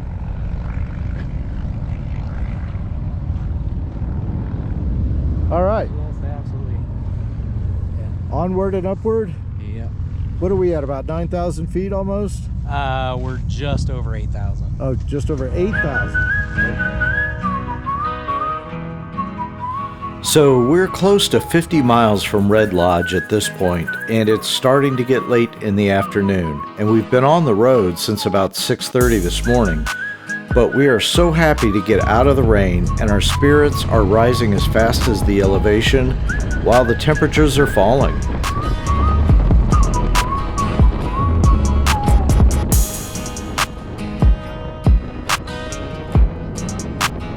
Now, for everyone that gets queasy with steep drop-offs like you'd see on the $1 Million Highway, you don't get a lot of that on Beartooth. It's mainly broad, high plateau with vistas as far as the eye can see.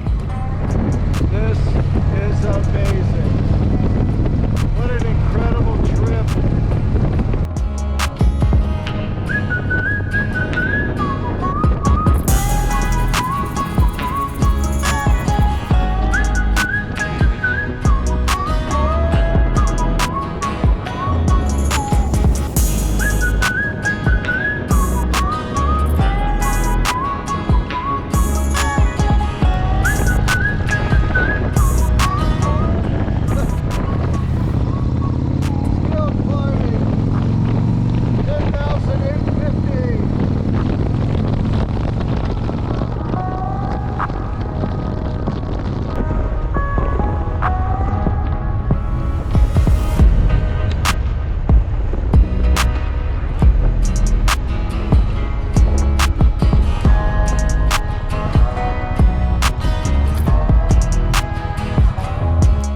After climbing for what seemed to be close to an hour, we finally made it to Quad Creek Overlook, where we parked, and I went down to the cliff's edge to get this photo.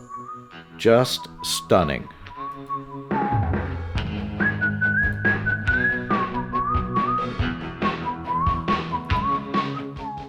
Now, I gotta tell you, going down that long hill wasn't that easy, but coming back up, whoo, buddy, at 11,000 feet, I was dying for an oxygen tank. It's good for the lungs. Woo!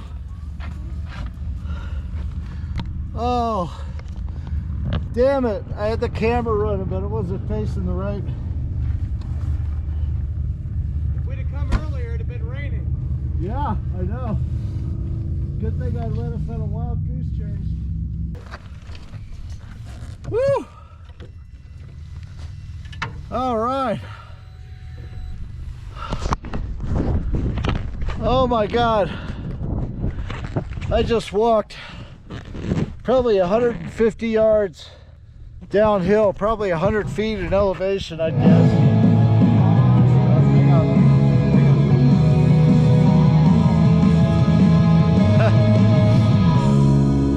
Oh, that song is called Breathe Me In by Candlebox. How appropriate.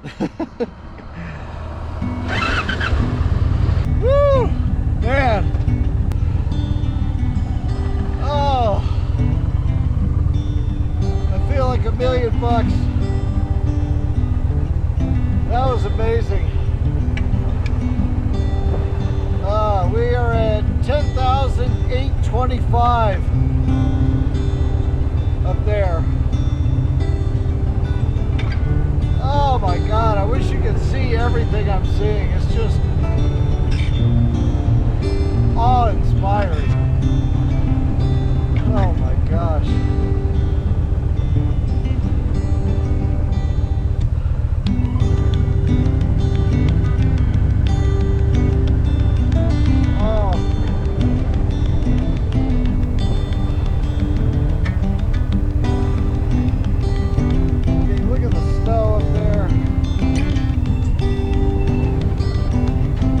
From this vantage point, we're about 3,500 feet above the valley below. And I know this because as we descended this dramatic series of switchbacks, the elevation dropped from nearly 11,000 feet to about 7,500 feet. It was probably one of the most remarkable descents I've ever traveled on my motorcycle, and I was truly grateful that the weather had cleared out for us.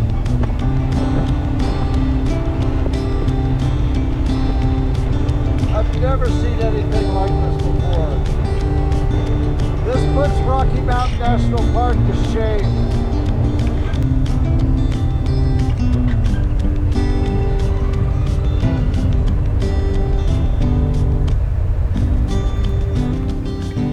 From there, Beartooth empties right into downtown Red Lodge, Montana, where we found a rustic little joint called the Snag Bar, where we enjoyed some cool beverages and one of the best burgers I've had in a long time. Until next time, kids, we'll see you in the next video. I'm going to bed.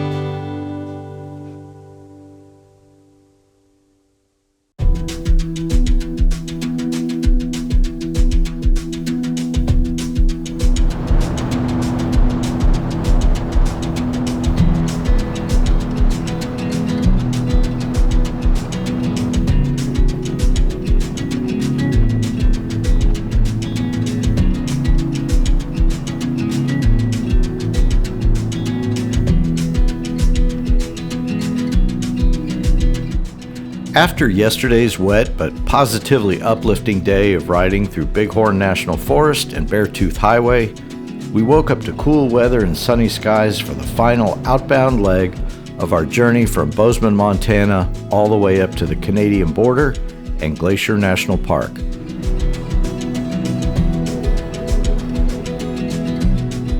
You know, after laying down over 3,400 miles during the last 10 or 11 days, this little 300-mile stretch feels like a breakfast run.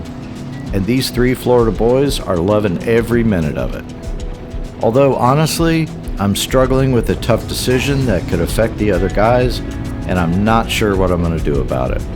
More on that later, though. For now, let's just enjoy the ride.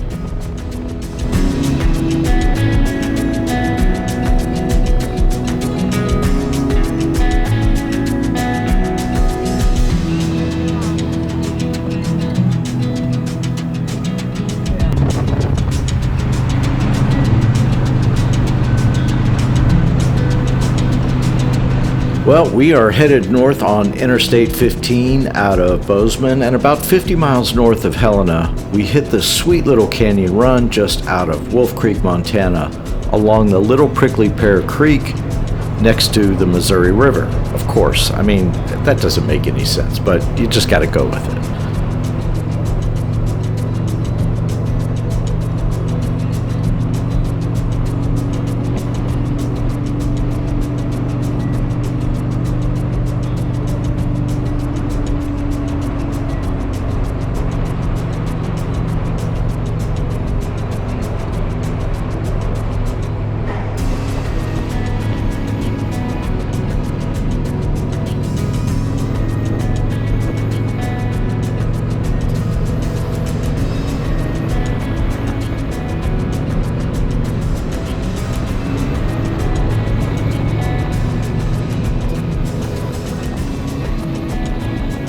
Soon enough, we were back in the middle of nowhere, which honestly gave us the opportunity to pull over and get some really cool photos that you just can't get back in Florida. I think we'll cherish these for a long time.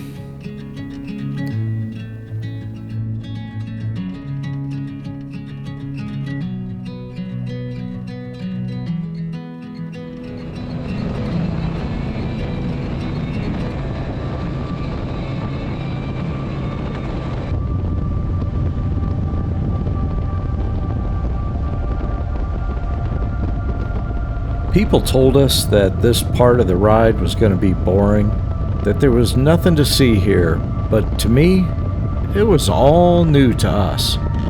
Grasslands as far as the eye could see.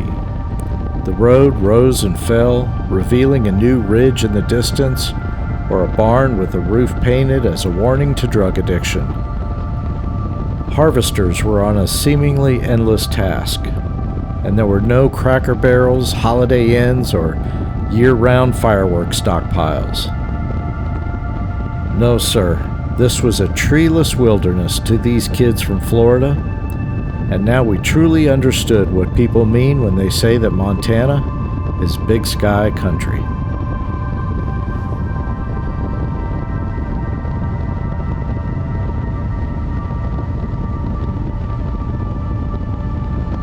After what seemed to be miles and miles and miles of nothing but grass and rolling hills, we passed through a couple of small towns, loaded up on food and fuel, and even though the day had started out with perfect weather, the wind had really begun to pick up, and we were just getting blown all over the road.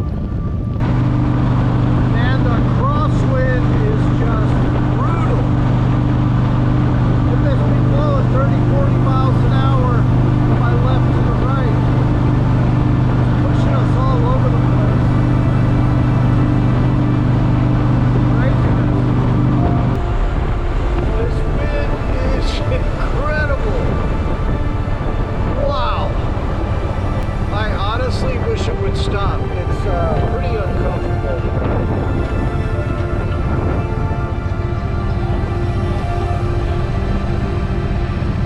Windy enough for you?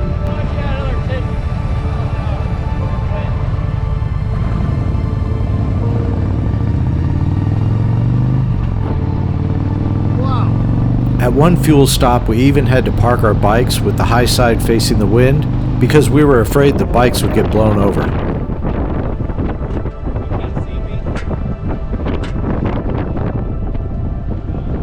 Yeah, the network here isn't very good. And of course, the weather had to go from bad to worse. Well, here we go again with this damn rain. Temperature's dropping too. There's supposed to be like a 15% chance of rain here today. Tony stopped way back there. I'm wondering if he just decided to go home. Nah, he would never do that. He's a trooper.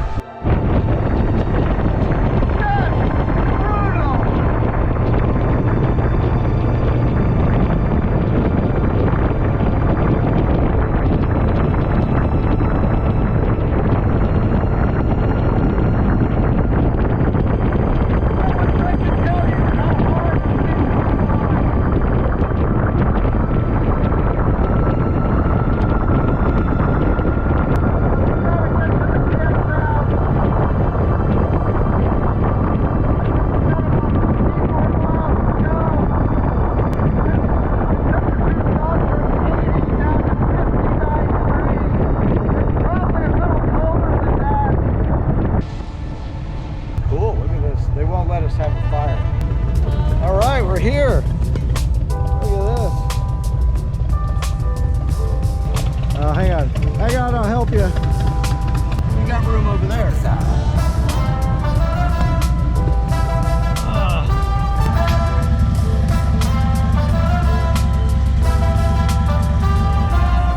Don't you have reverse? The sun is starting to peek out for the moment. Hopefully it'll last. We're getting our tents all set up. Who brought out a hammer to straighten my steak out? Nobody. I was going to bring a hatchet, but I thought, I don't want the weight. And now I need it. Oh boy, what are we going to do now? I got a boot. So we're at this place called Kip's Beer Garden. They're going to have karaoke later tonight, but I got to get up early, so I won't be here. These guys are tired. Slacker, you are too going to do. So I bet they won't be here either. You're going to be here for at least the first set hour. I bet you're wrong. First set of karaoke. But check this place out. It's pretty cool. I am not coming back.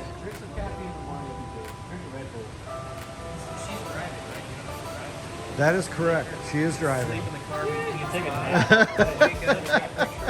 buddy kept me all night singing karaoke,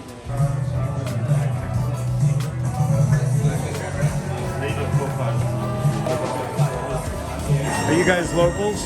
Not really. Not I think we are the opposite, so to say, of locals. Where are you Not from? even from this continent. Where are you We from? From Germany. From Germany? Yeah. Ah, das ist sehr gut, yeah. Yeah, We turned in early that night though, because the next day I was on a mission. So before I go any further with this video, it's really important for me to give you guys some context, because when I originally started planning this ride, I was just going to go by myself. I had kind of planned to go to Sturgis and then go to Yellowstone and then go all the way out to the West Coast and then ride down the PCH all the way down to California and then cut back across. And of course, the more I looked at that trip, the more I realized that was going to be 3 to 4 weeks minimum, and I just couldn't afford to take that much time off. On top of which, Barbara didn't want me going by myself, which is what I wanted to do. I wanted to make this like, you know, yeah, a fun riding trip, but also, you know, I'm into my photography, so that's what I wanted to do. And as I started talking with Jason and Tony and Brian about the trip, I kind of morphed things to say, hey, I'm going to go up to Glacier National Park. And my plan originally was to have the guys just go out to Sturgis with me, and then I was going to go ride on by myself up to Glacier. and they wanted to go too, but I was like, guys, you got to understand, this is like a photography thing for me. I want to go sit up on the side of a mountain and, you know, for like 2 or 3 days and hike trails and just kind of like do my thing. And they're like, cool, man, you do that, we're gonna come with you. And I was like, yeah, that's not really what I was planning on. But, you know, Barbara did not want me to go by myself. So I was like, okay, guys, you know, you're welcome to come, obviously. But I say all that in preface to the following. 12 hours later. So it's about 4:45 in the morning here in Glacier National Park. Actually, we're in the town of St. Mary's, Montana, right at the entrance to Glacier. Literally, that's the entrance road right there.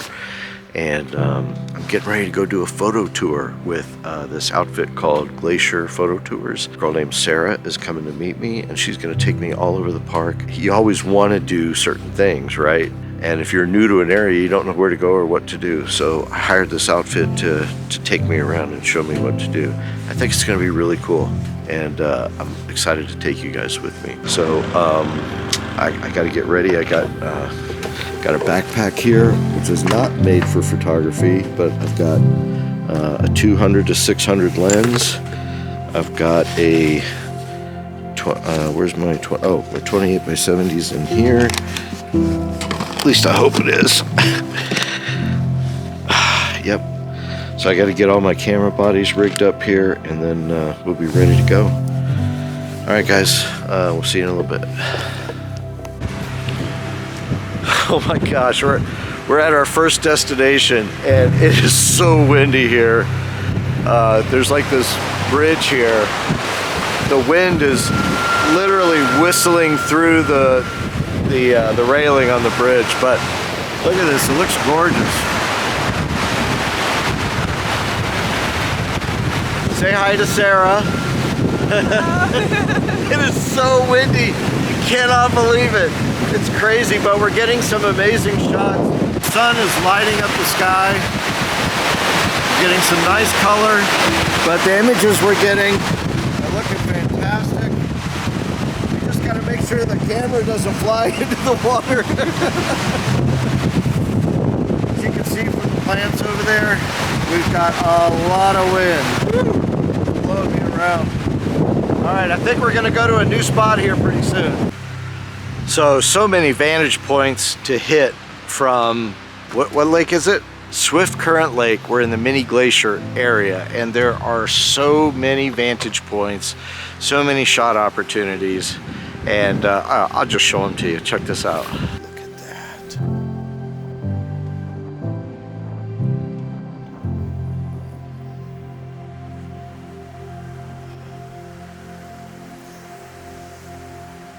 Kind of an odd thing for it, but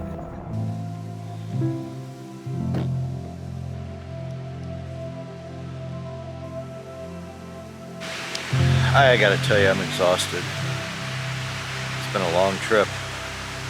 We've been gone 13 days, and it's hard to believe it's been that much time has expired.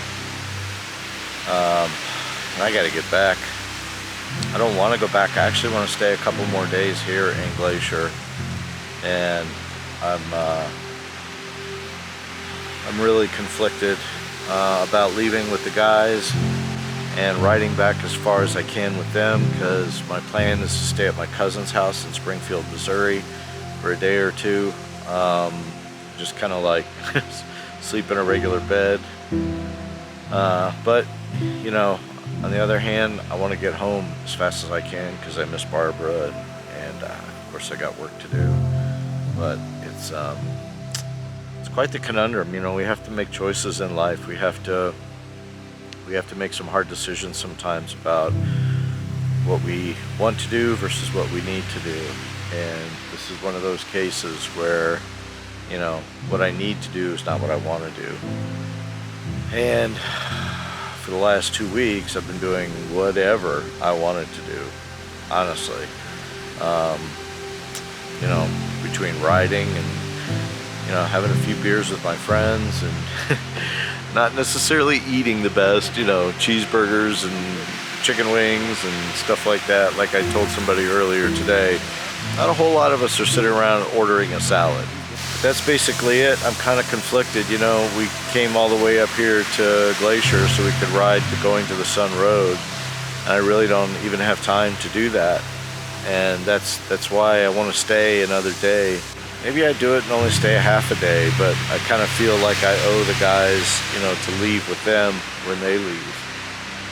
So that's it. I'm just kind of sitting here, you know, getting all these photos and stuff downloaded off the SD cards onto the computer and getting ready for part 2 of my tour of Glacier National Park, which I'm really looking forward to. We are going to the Sun Road, but I won't be on my bike. And it's super windy, as you can tell, all around me. And I have a feeling the guys are dealing with some pretty serious wind up there. It's gonna be hard to leave this. I got a long ride home. It's basically 40 hours is what it boils down to. If I were to leave here and ride all the way home, I mean, that doesn't include gas, food, you know, pee breaks, all that stuff. That's just 40 hours of seat time. I could probably do it in 3 days.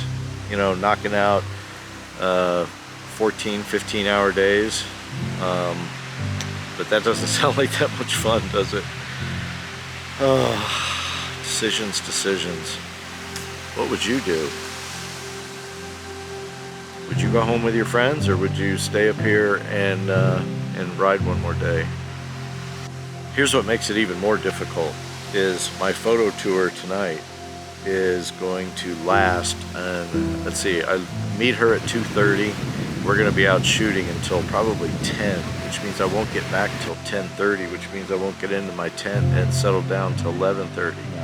The guys want to get up at like 5 or 6 in the morning and get on the road. Oh man, I'm going to be exhausted.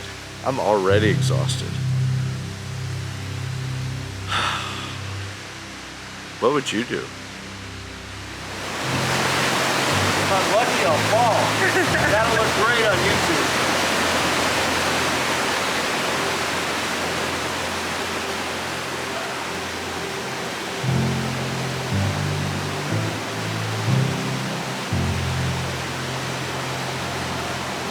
So as you can see, I did go out for the afternoon session with Sarah.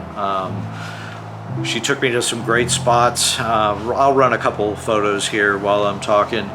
But I decided to cut our evening short because eventually I did make the decision that I was going to ride back with the guys, because as much as I really wanted to stay there and just hike and, you know, sit on the side of a mountain, like I said, and just take photos and relax and enjoy some peace and quiet, you know, I realized they needed to get back because this was shot on a Thursday, and then if we had 3 days of riding, Friday, Saturday, Sunday, they all needed to be back to work on Monday.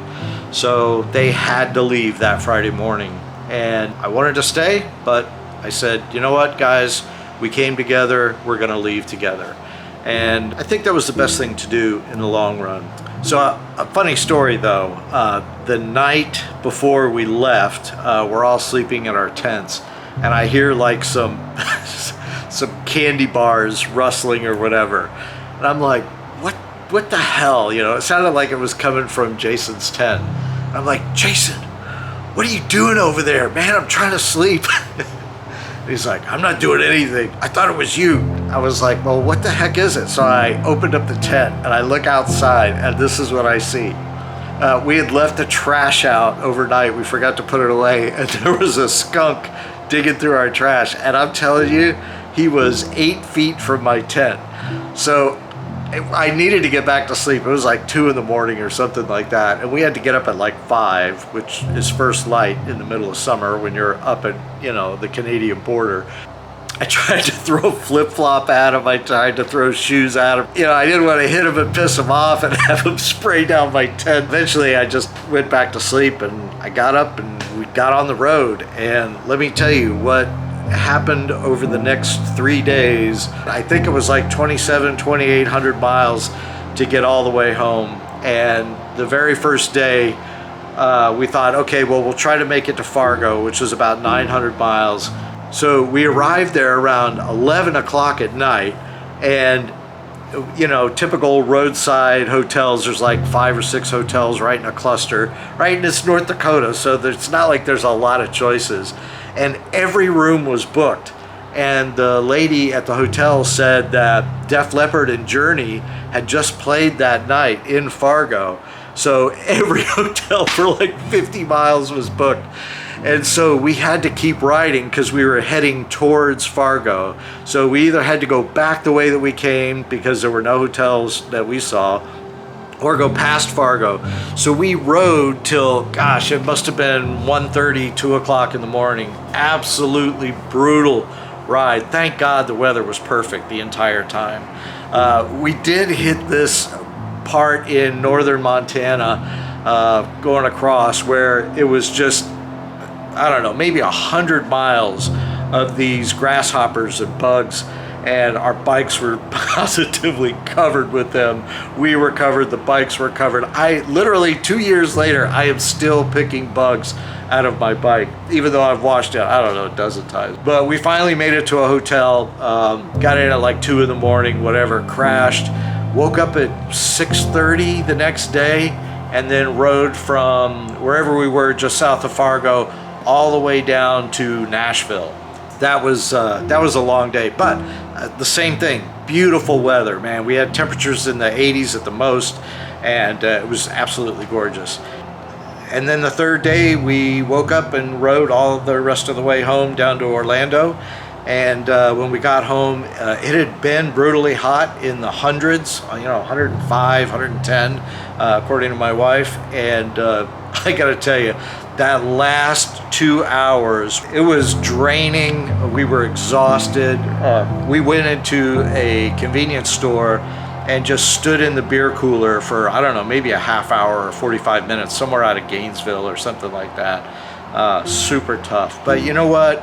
I can't describe the benefit that I got from that trip. It's far beyond this, just the enjoyment that we had while we were out on the trip. It was the complete sense of accomplishment.